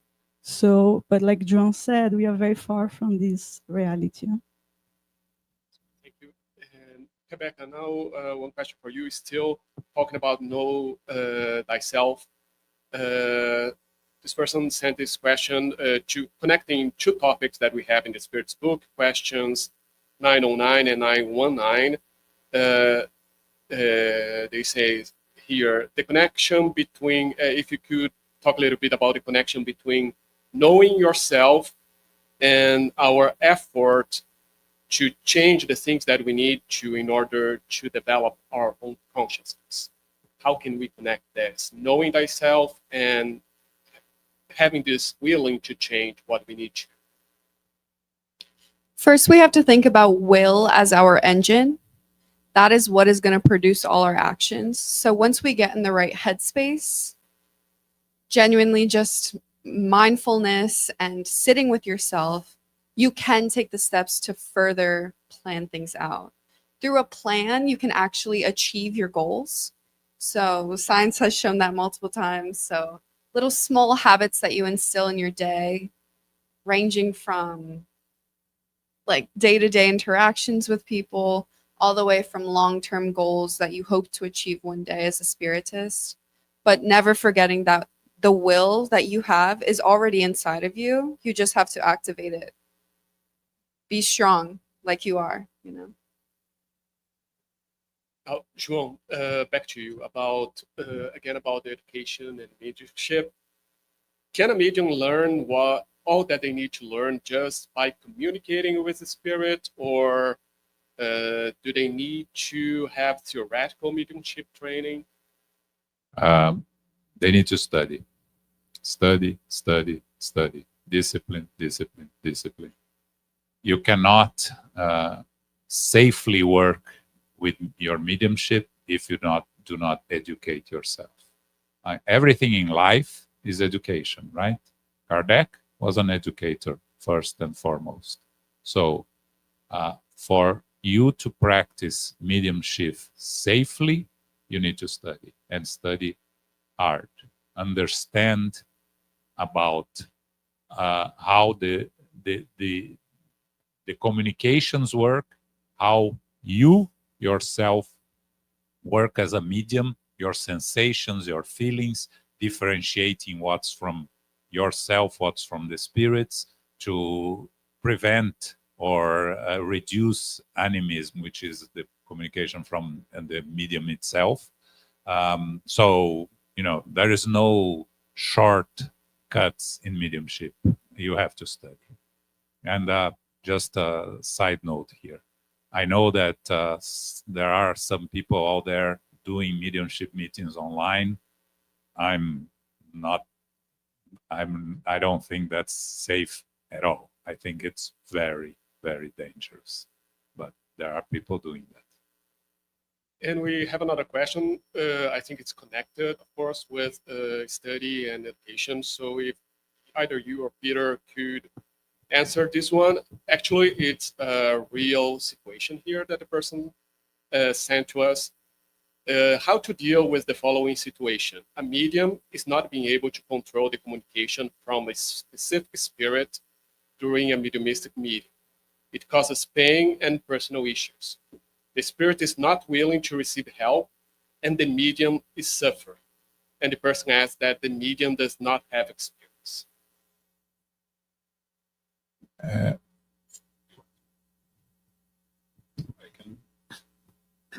I think, well, João, we can maybe both answer.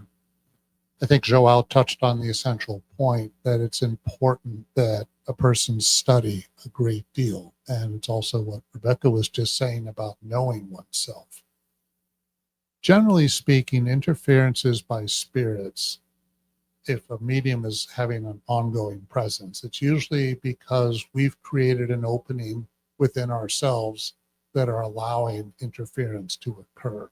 So it's easy to say this, I understand, but the more we work on understanding who we are, and the more we engage in regular study, repeated study, then the more we can begin to create a fortification around us.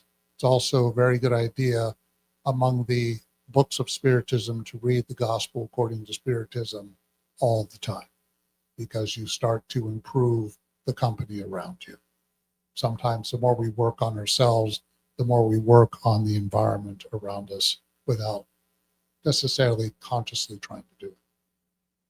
And just on what the medium is feeling, during the communication, is very normal that the medium will feel what the spirit is feeling. That's one of the characteristics of a medium, right? So the spirit is feeling pain somewhere, the medium can feel the same pain.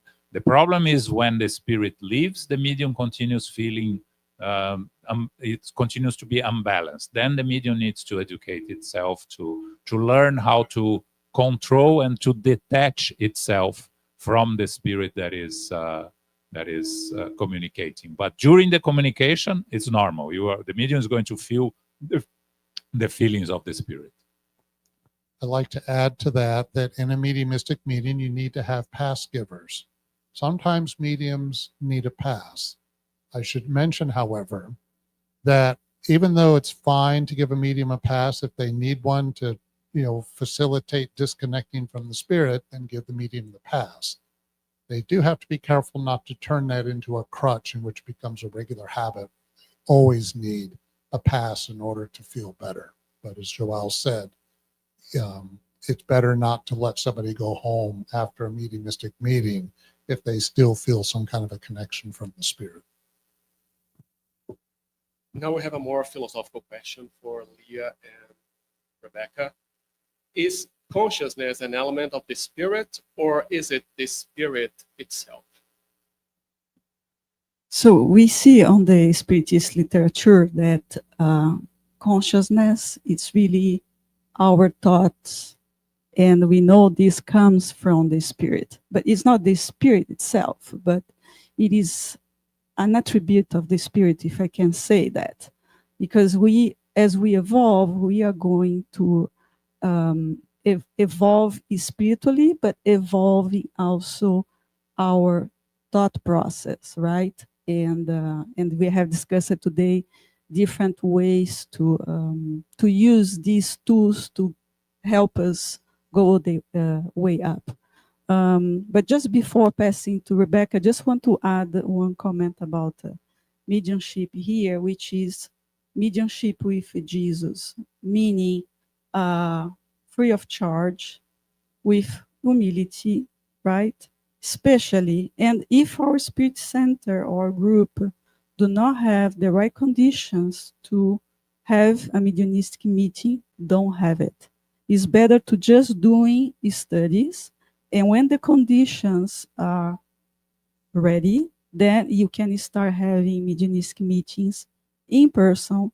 You need to have, someone conducting these meetings. You need to have ostensive mediums, but also need to have, like he was mentioning, people that are going to support this with passes, with the vibrations,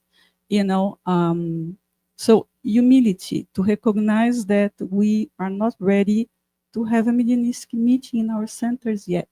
But it does not mean we are not spiritists. We can keep studying, we can keep improving ourselves, and when the right conditions arrive, then we can have our mediumistic meetings. Sorry, Rebecca, please. No problem, no problem. Jumping back to that consciousness, I like to think of it exactly how it was stated earlier as that moral compass.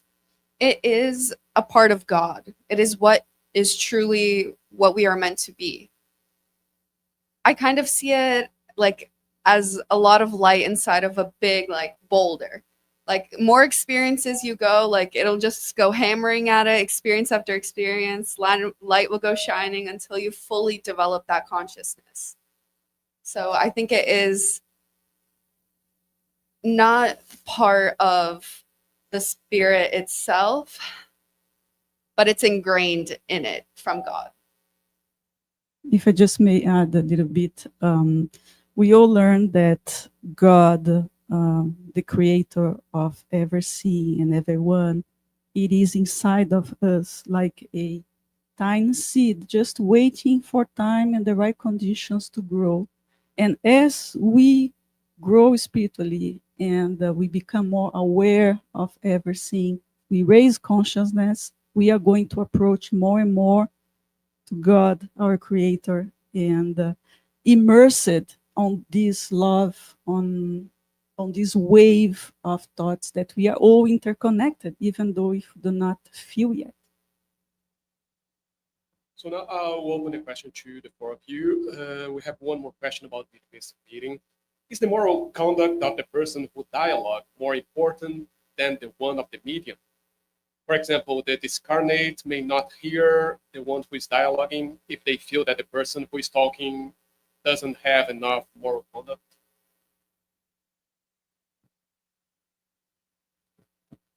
Well, we are all imperfect spirits, right?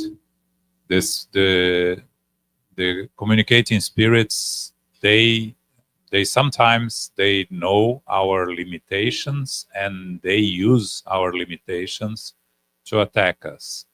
But the role of the dialoguer is to focus on the spirit that is communicating. We are not there to discuss the personal problems of the dialoguer. We are there to help and assist the spirit.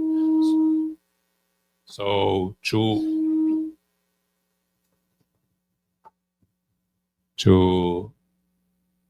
a dialoguer that has some experience will learn that you move away from discussing about yourself and you go back to the spirit, and it's just humility.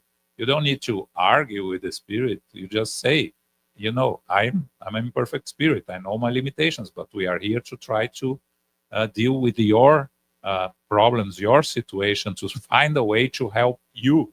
We're not talking about me here, but sometimes there are a lot of spirits that are much smarter than us. So we have to go through a different route, a different approach. And can it also help in a few cases the spirit to connect with the dialoguer? For example, if they see they're struggling, they have the same problems, for example, they can can help to have this connection and for them to accept the help. I think Andreia mentioned right when you are talking to the spirit and you are looking at yourself and you are saying something that you know you yourself is not able to do it yet, right? That requires humility. But again, the role there is to help and assist the spirit. So it is important to find a way to reach the spirit, and there is not a rule book for that. It's learning, understanding, using the gospel, which is as Peter say, a wonderful instrument, but it comes with experience. It comes with knowing who you are and what are your abilities and your shortcomings.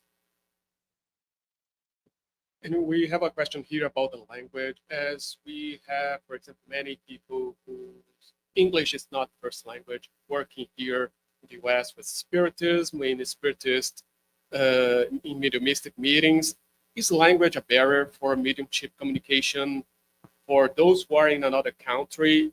Does it change anything on the way they talk to the spirits and the way the spirits are open to receive this help?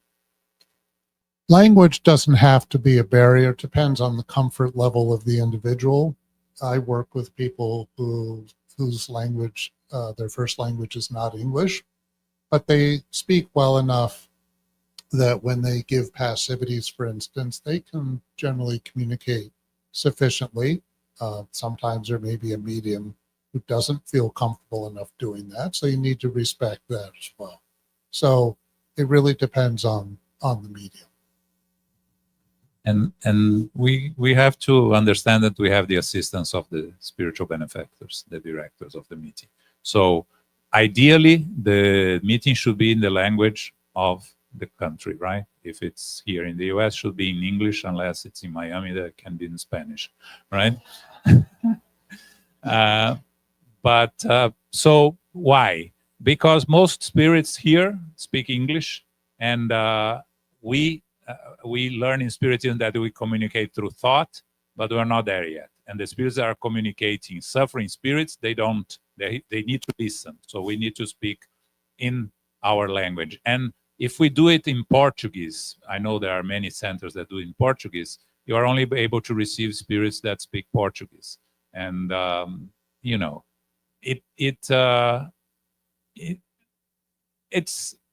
it's work, it helps, it's important, it's better than not having it. But, we live in this country, we should try to do everything as much as possible in the language of the country. But I always tell people when they do the gospel at home, even if they do by themselves, I ask them to do in English, because then you can attract more spirits to be helped and assisted on your gospel at home. If you do your gospel in Portuguese, only the ones that understand Portuguese will come. And there are many more that understand English here in this country so far. And I think one last question that we have: how to minimize and mitigate the risk of fascination amongst the medium, especially for newly formed groups?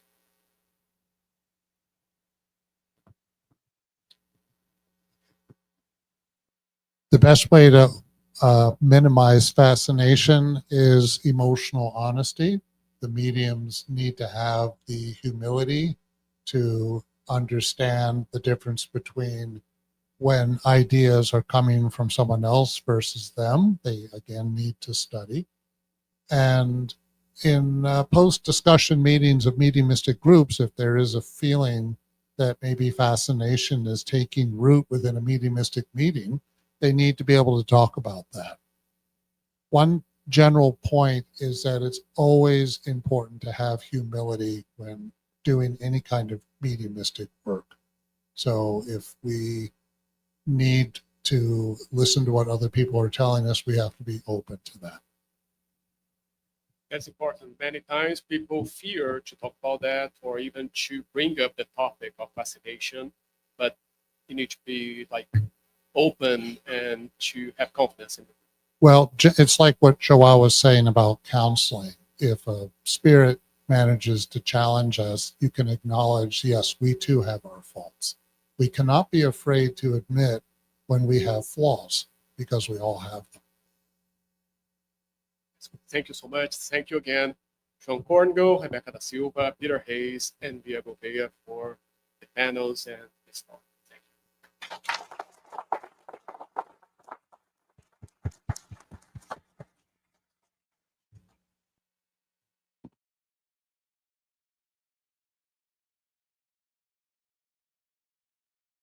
Thanks, everyone.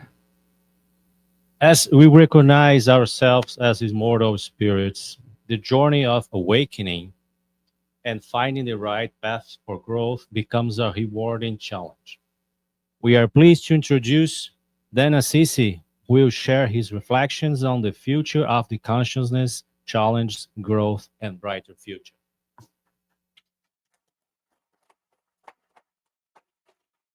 Dan Assisi is an author of the international speaker who has shared insights of spirituality in over 60 cities across 4 continents, known for combining depth with humor. Dan offers a thoughtful approach that reminds audience of their spiritual nature. He's a founding member of the Spiritist Institute and the California Spirits Association, and hosts the Spiritist Conversation podcast. Welcome, Dan.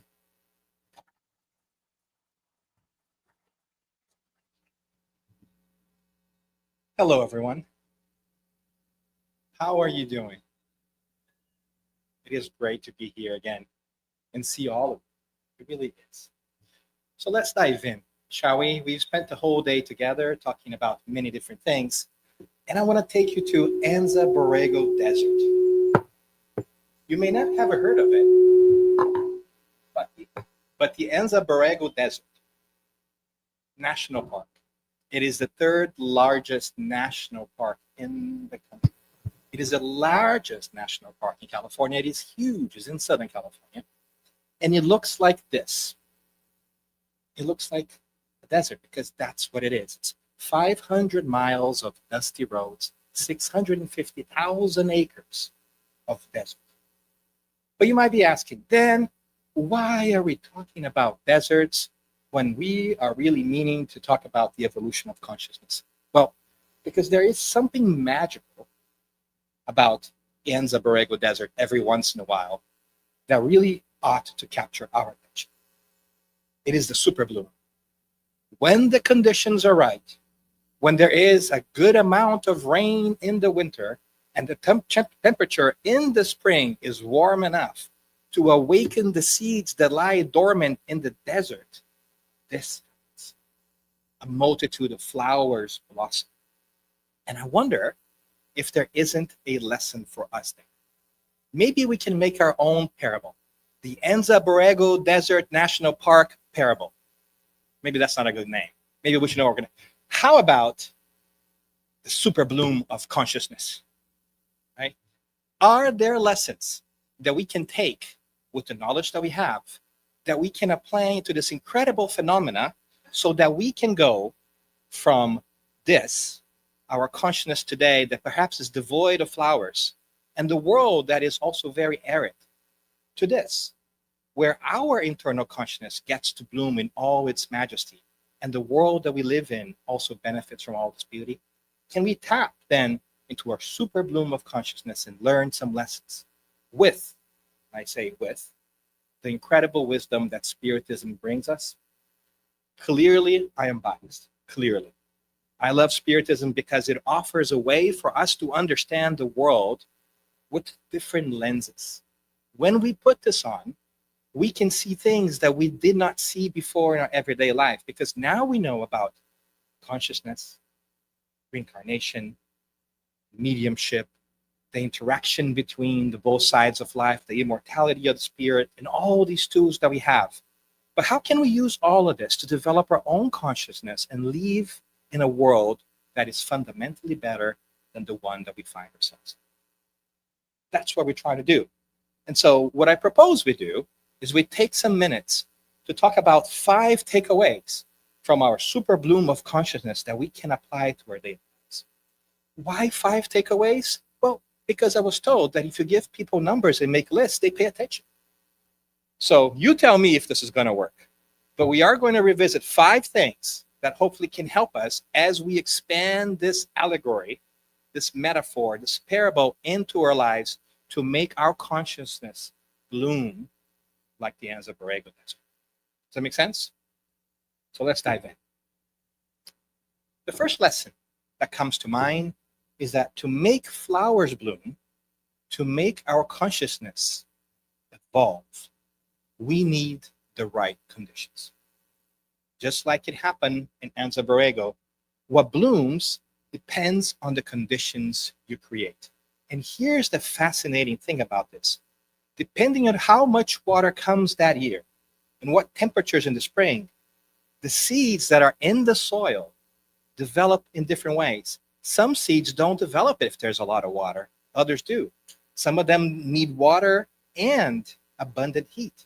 So the type of flowers that you will find in a super bloom, when there is one, are the consequence of the water and the sun in different levels in different years. So that begs the question of what kind of conditions do we need to facilitate in our lives to develop the kind of flowers that we want to see in our garden of consciousness. Let's break it down.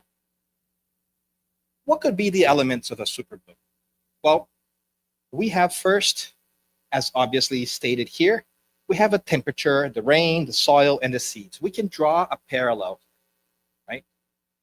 If we look at the soil and the seeds, we can say that the soil and the seeds are us. They are our experiences. We are the soil, and the seeds are our potential and our experiences in our lives that lie dormant. We can also go on and say that the sun and the temperature represent the external factors that we cannot control. How the weather is, if it's going to rain or not, how much heat. These are elements of nature. Much like we can make a bridge to this planetary transition that we're going on and the changes in the world and wars and all.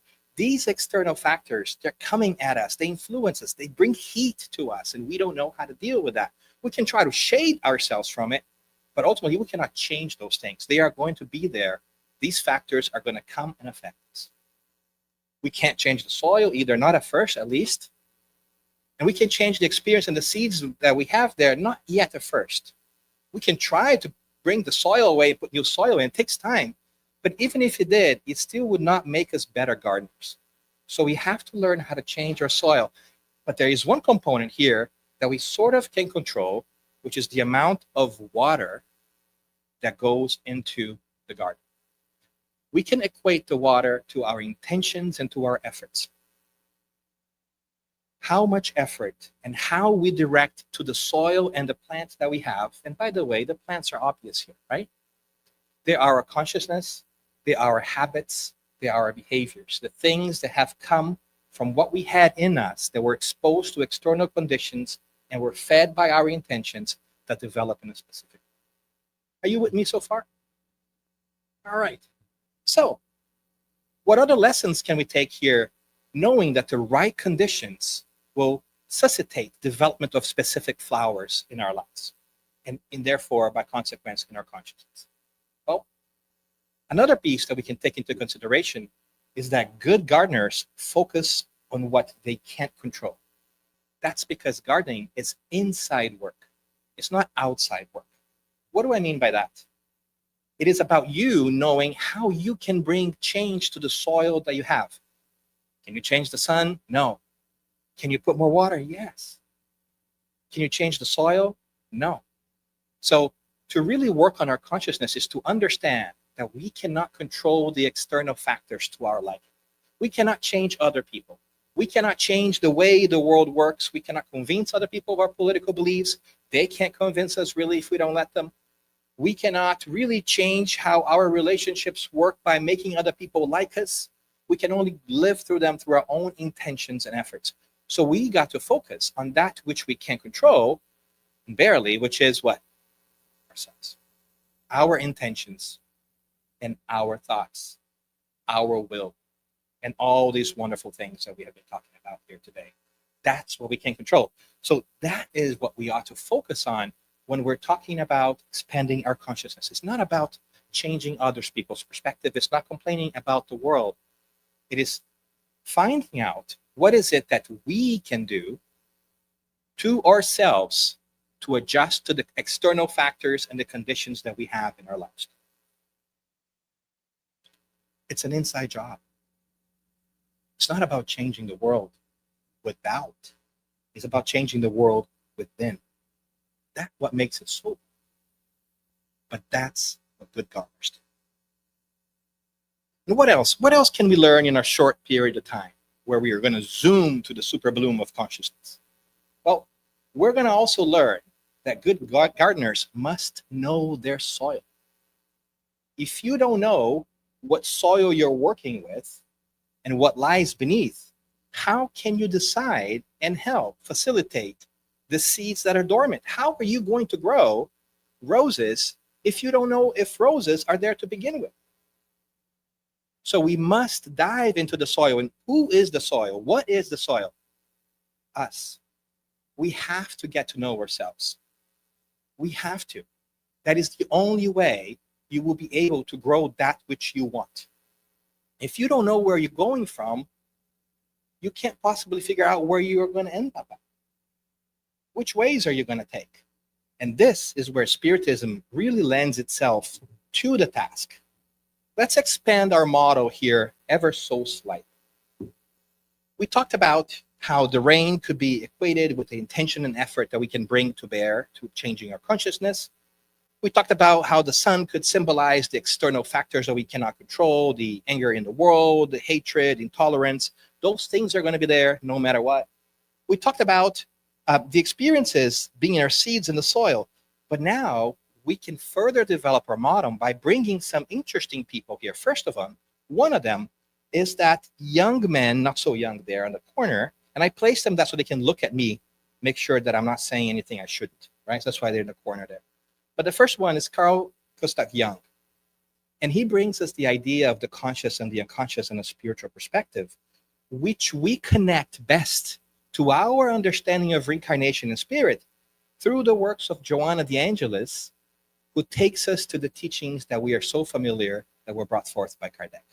So when we add this to the layer, what we see is something interesting. We can now look at the soil and we can make a poetic analogy here and say what? We can say that what we can see on top of the soil is our consciousness, is what is conscious to us. We can see the flowers. We know they're there. But there are things underneath that we don't know what they are. That is our unconscious. But we need to know how to work the soil. So then, how can I possibly know what I don't know? How can I find out what is at the bottom of the soil when I don't know what's at the bottom beneath the soil?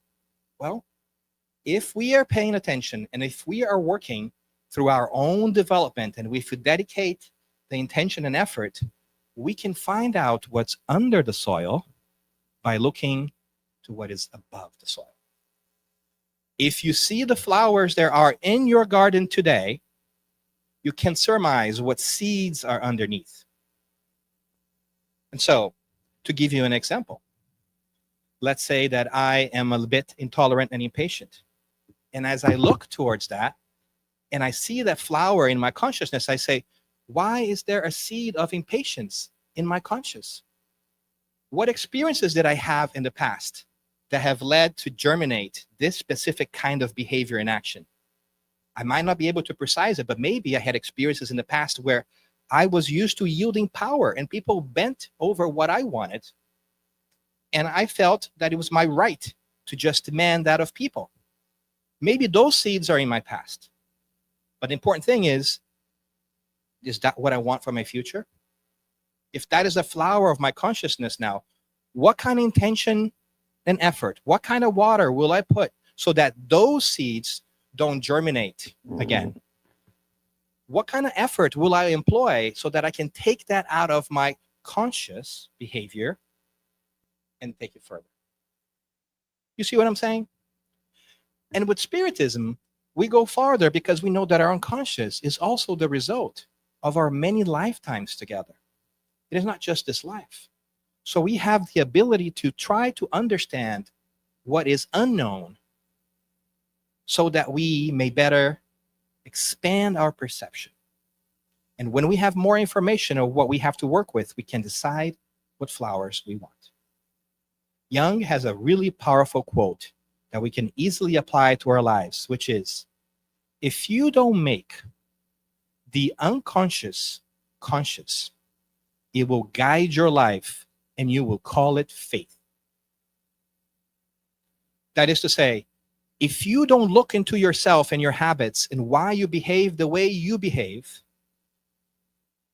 you will not change anything and not understand why you're given the hand that you're given, and you will think that cannot be changed. That's just how it is.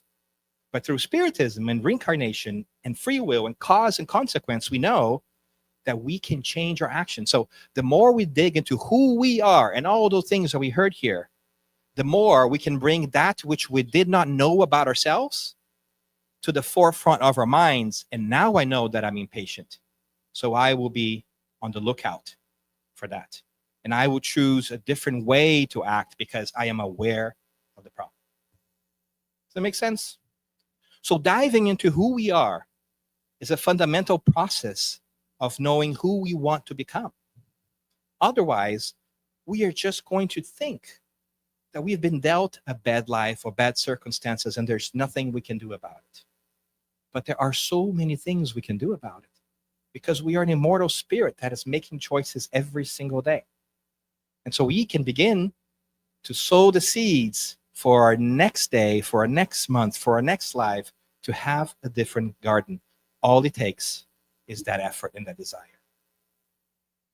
And what else, as our time begins to run out, what else could we do that might be interesting and inspiring to us on our quest to populate the super bloom of our consciousness in ourselves? Well, another thing that we can learn is that gardeners tend to their gardens.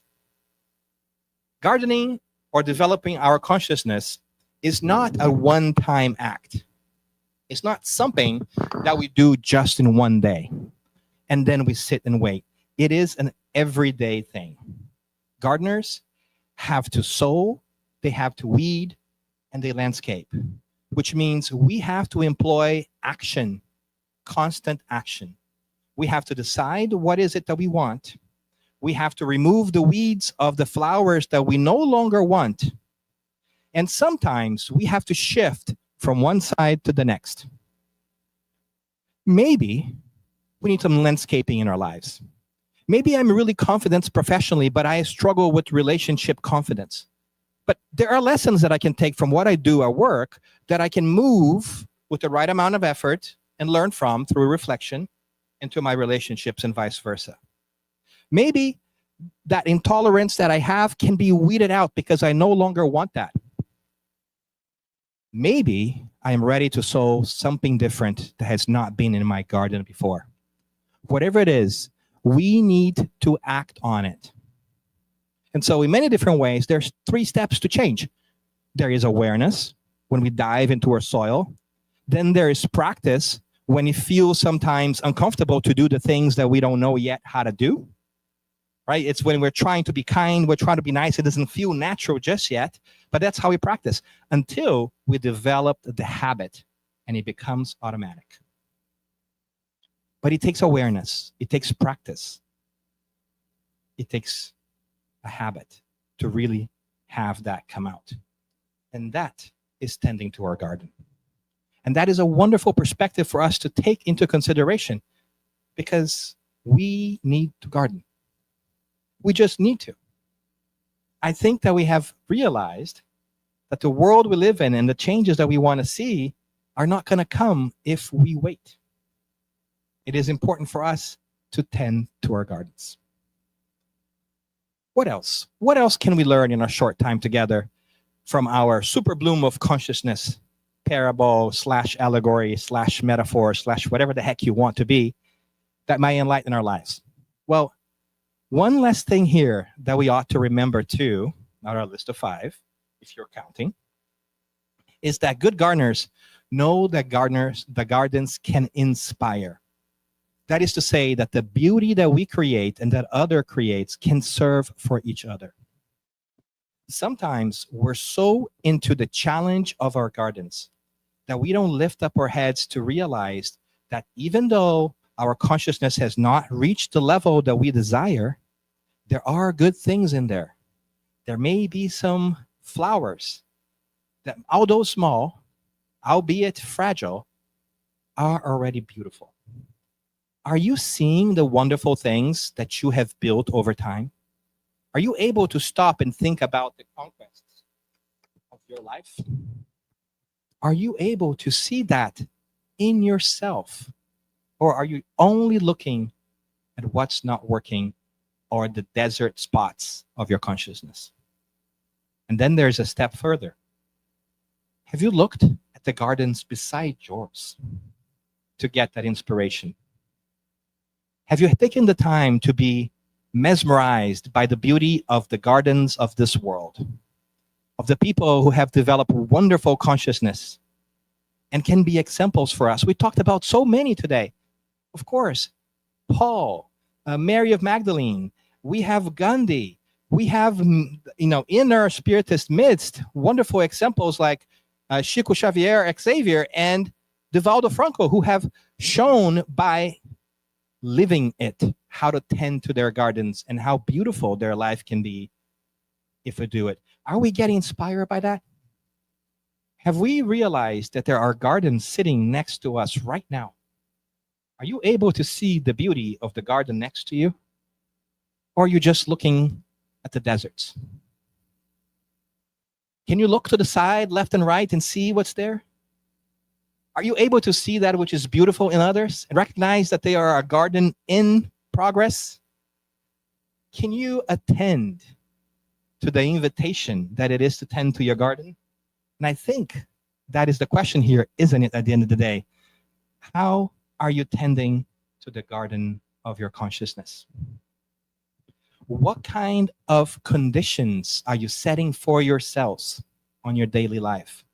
What kind of focus do you have for the things that you want to change, add, prune, remove, relocate in your consciousness, in your life?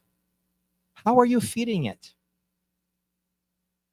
How are you tending it? How are you getting inspired, and how are you inspiring? Because there is this gardener that has been speaking to us for ages and ages, the greatest spirit that has ever walked this earth, that showed us by example what it is to tend a garden that is lasting and inspiring, that with intention and desire and will and thought, directed his energies to showing us how to sow every single day of our lives so that we can find the peace and the beautiful garden that he had. So can we heed the call? Can we see the example and reinvent what it is that we want to achieve? Can we not wait for the world, but instead really just look of the world inside and decide that we can really take the helm of whatever change we want to see? Because when we work in our garden and we're truly immersed in it, it becomes a work of beauty that really inspires other people. And can you imagine what it would be like if all of us could reach inside of ourselves and spend some time developing that garden and following the footsteps of the greatest gardener of all times so that we can change our lives? What would you like to be different in your life? What kind of seeds do you want to sow? What is it that you want it to look like? Have you asked yourself those questions recently? You can do it through your own effort, through your own intention, your will, as you have been doing through many reincarnations, because you are an immortal spirit fated to be a great gardener like he was. And so that this does not become just an exercise in hypothetical gardening, examples, and symbolism, would you do me a favor? Reach under your chairs. Every single chair has something attached to it. And this could be a reminder of what is it that you can take away with you from here. These are symbolic seeds. These are symbolic seeds that you can sow in your life. Take them, exchange them, plant them, ignore them. It is up to you. But choose the flowers that you want to plant. Choose that which you want to instill in your consciousness. Choose whatever it is that you want to do and work on your soil. Focus, put your effort in, withstand the external factors, dive deep and take control of that which God has given you. And if you do, let's go make our super blooms, right?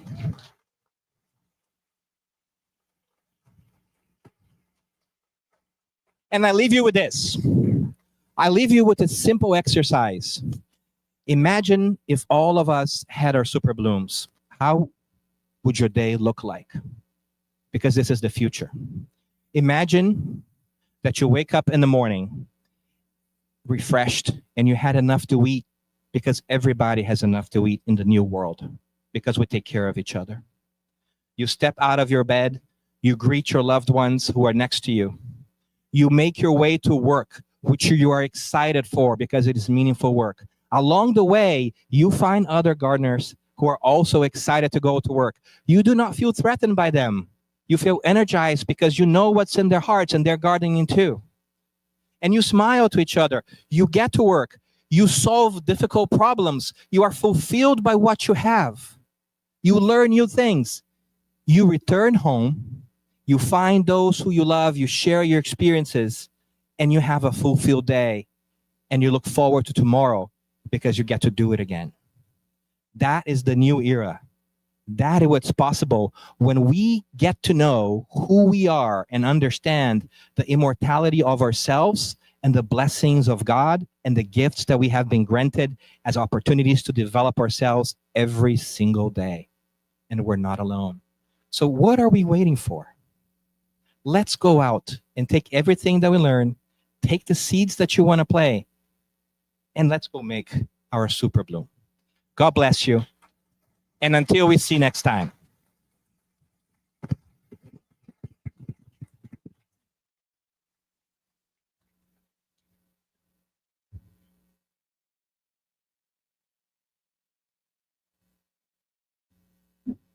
Well, thank you, Danielle, for such a beautiful and inspiring talk and for putting a big smile on our faces, right? It felt so good. Thank you so much. Now it's time for that joyful moment of the day. While we were here, our children and teens were engaged in a beautiful program designed especially for this event, shining our inner light, learning, love, kindness, and gratitude. Let's give a big thank you to the wonderful group of Spiritist educators who have been guiding our young participants. They are ready to share a glimpse of their amazing work. So let's welcome them with lots of love and a warm, enthusiastic round of applause.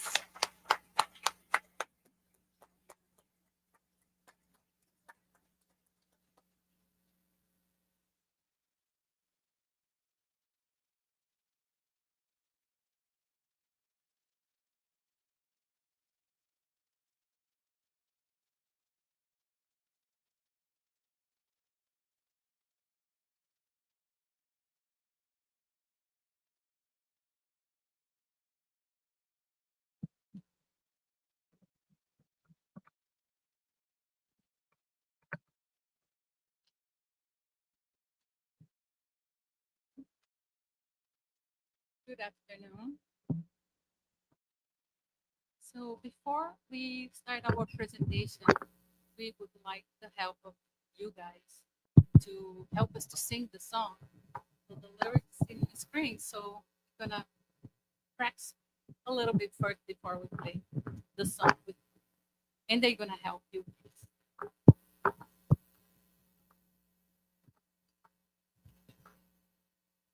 Ready?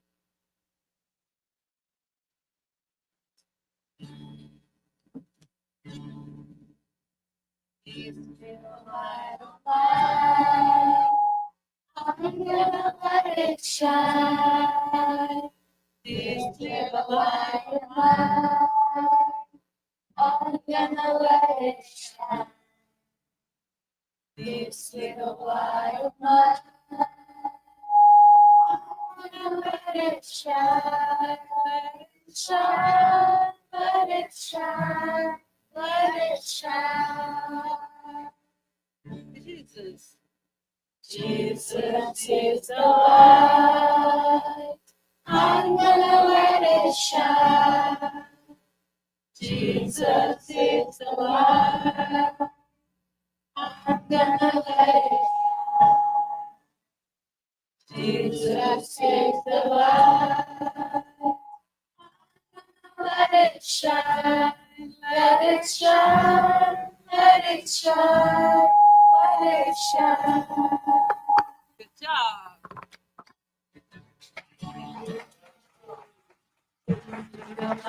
Mine. I'm gonna let it shine. I'm gonna let it shine. It's the light of mine. I'm gonna let it shine. Let it shine. Let it shine. Let it shine. And Jesus. Jesus is the light. I'm gonna let it shine. Jesus is the light. I'm gonna let it shine. Jesus is the light. I'm gonna let it shine. Let it shine. Let it shine. Let it shine. Shine, let it shine, let it shine.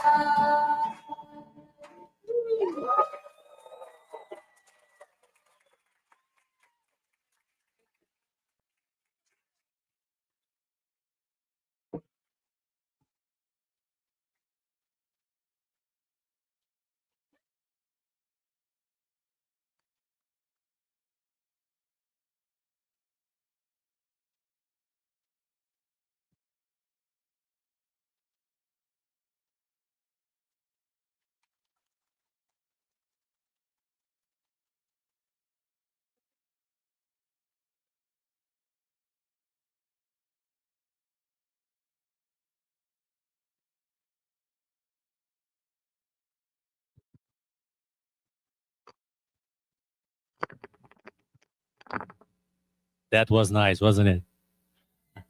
Amazing, amazing. Your energy and enthusiasm were truly inspiring. Congratulations to all our kids and teens, and the teachers as well, and the musician. As we're near to the end of the 19 U.S. Spiritist Symposium, please stay with us a little longer for one of the final requests and a special invitation. Please take a moment to grab your phones and scan the QR code on the screen here to access our survey for this symposium. It's really important for us to have this survey fulfilled so we can improve and make it better and better and better. And let's do it together.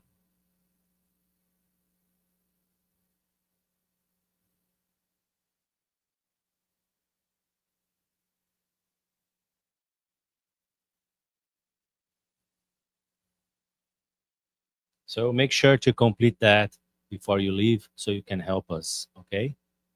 Thank you.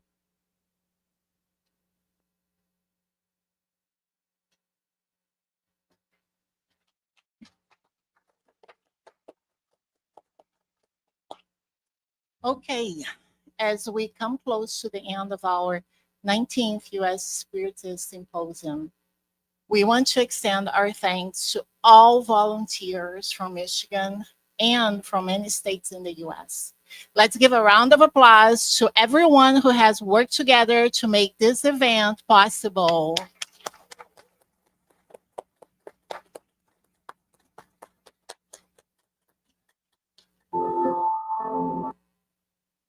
We couldn't move on today before honoring someone very dear to all of us, Divaldo Franco. Over the years, he came to the United States many times, bringing light, love, and inspiration. His presence motivated workers, encouraged centers, and touched hearts in ways that we'll never forget. Now, from the spiritual realm, we feel him close, sharing in this banquet of love and fraternity. His legacy is alive today in his books, in his example, and in the seeds he planted here, and in his beautiful work at Mansão do Caminho. For everything he has done and continues to inspire, we say with deep gratitude, thank you, Divaldo. We miss you. We also thank all the participants of the symposium for this great energy you all brought to it. But before we say goodbye, let's call our friends from the Spiritist Federation of Florida, who will bring to us two great invitations. Please, welcome.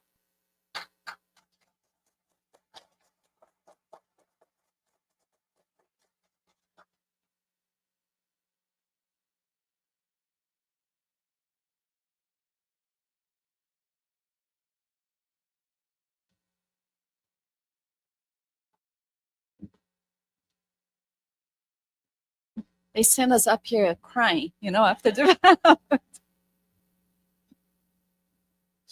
More than what you can see here. It's pretty much an invasion.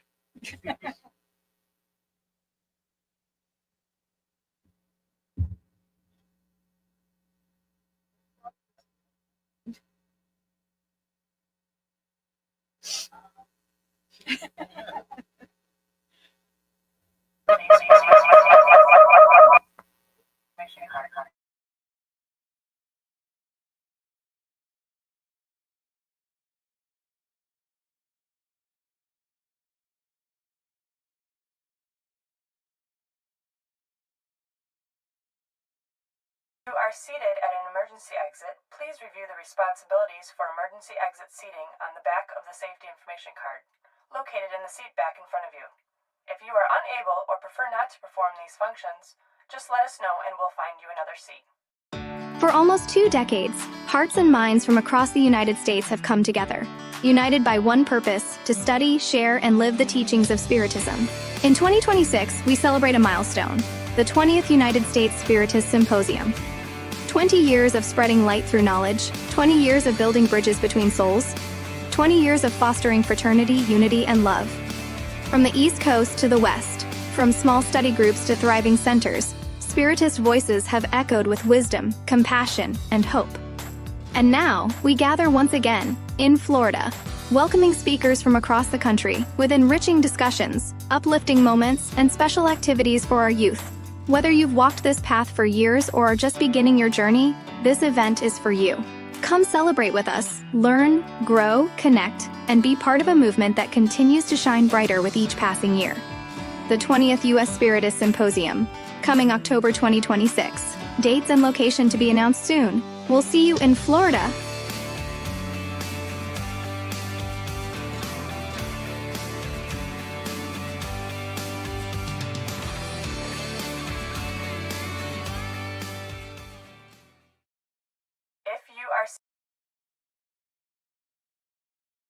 For having us, especially Michigan, for hosting the event this year. And we were very honored when Tanya asked us if we wanted to hold the 20th U.S. Spiritist Symposium in Florida.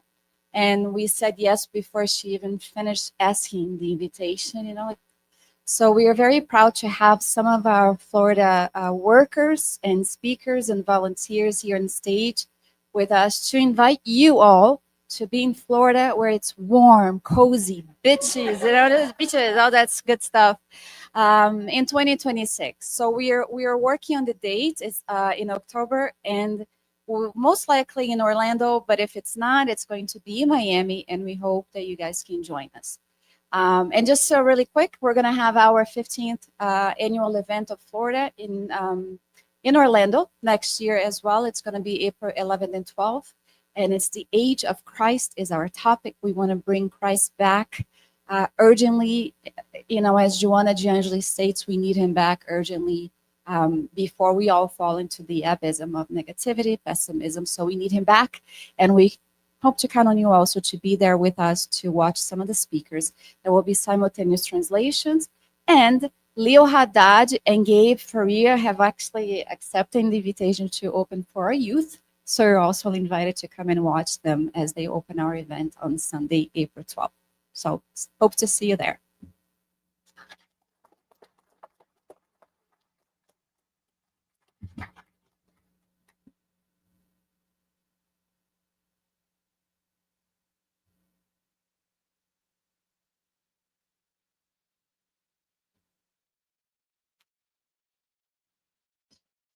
So Florida, here we go.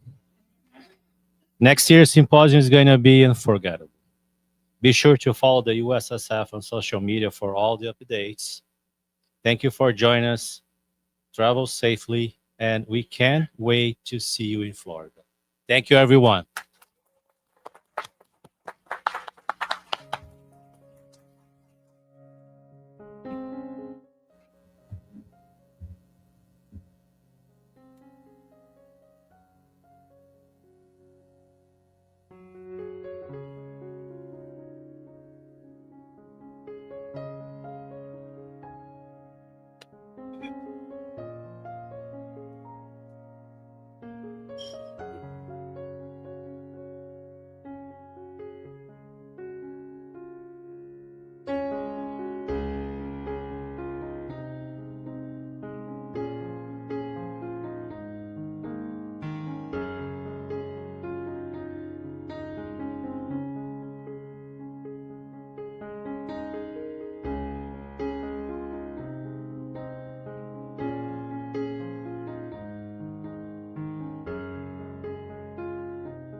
Vem também, querida, vem também.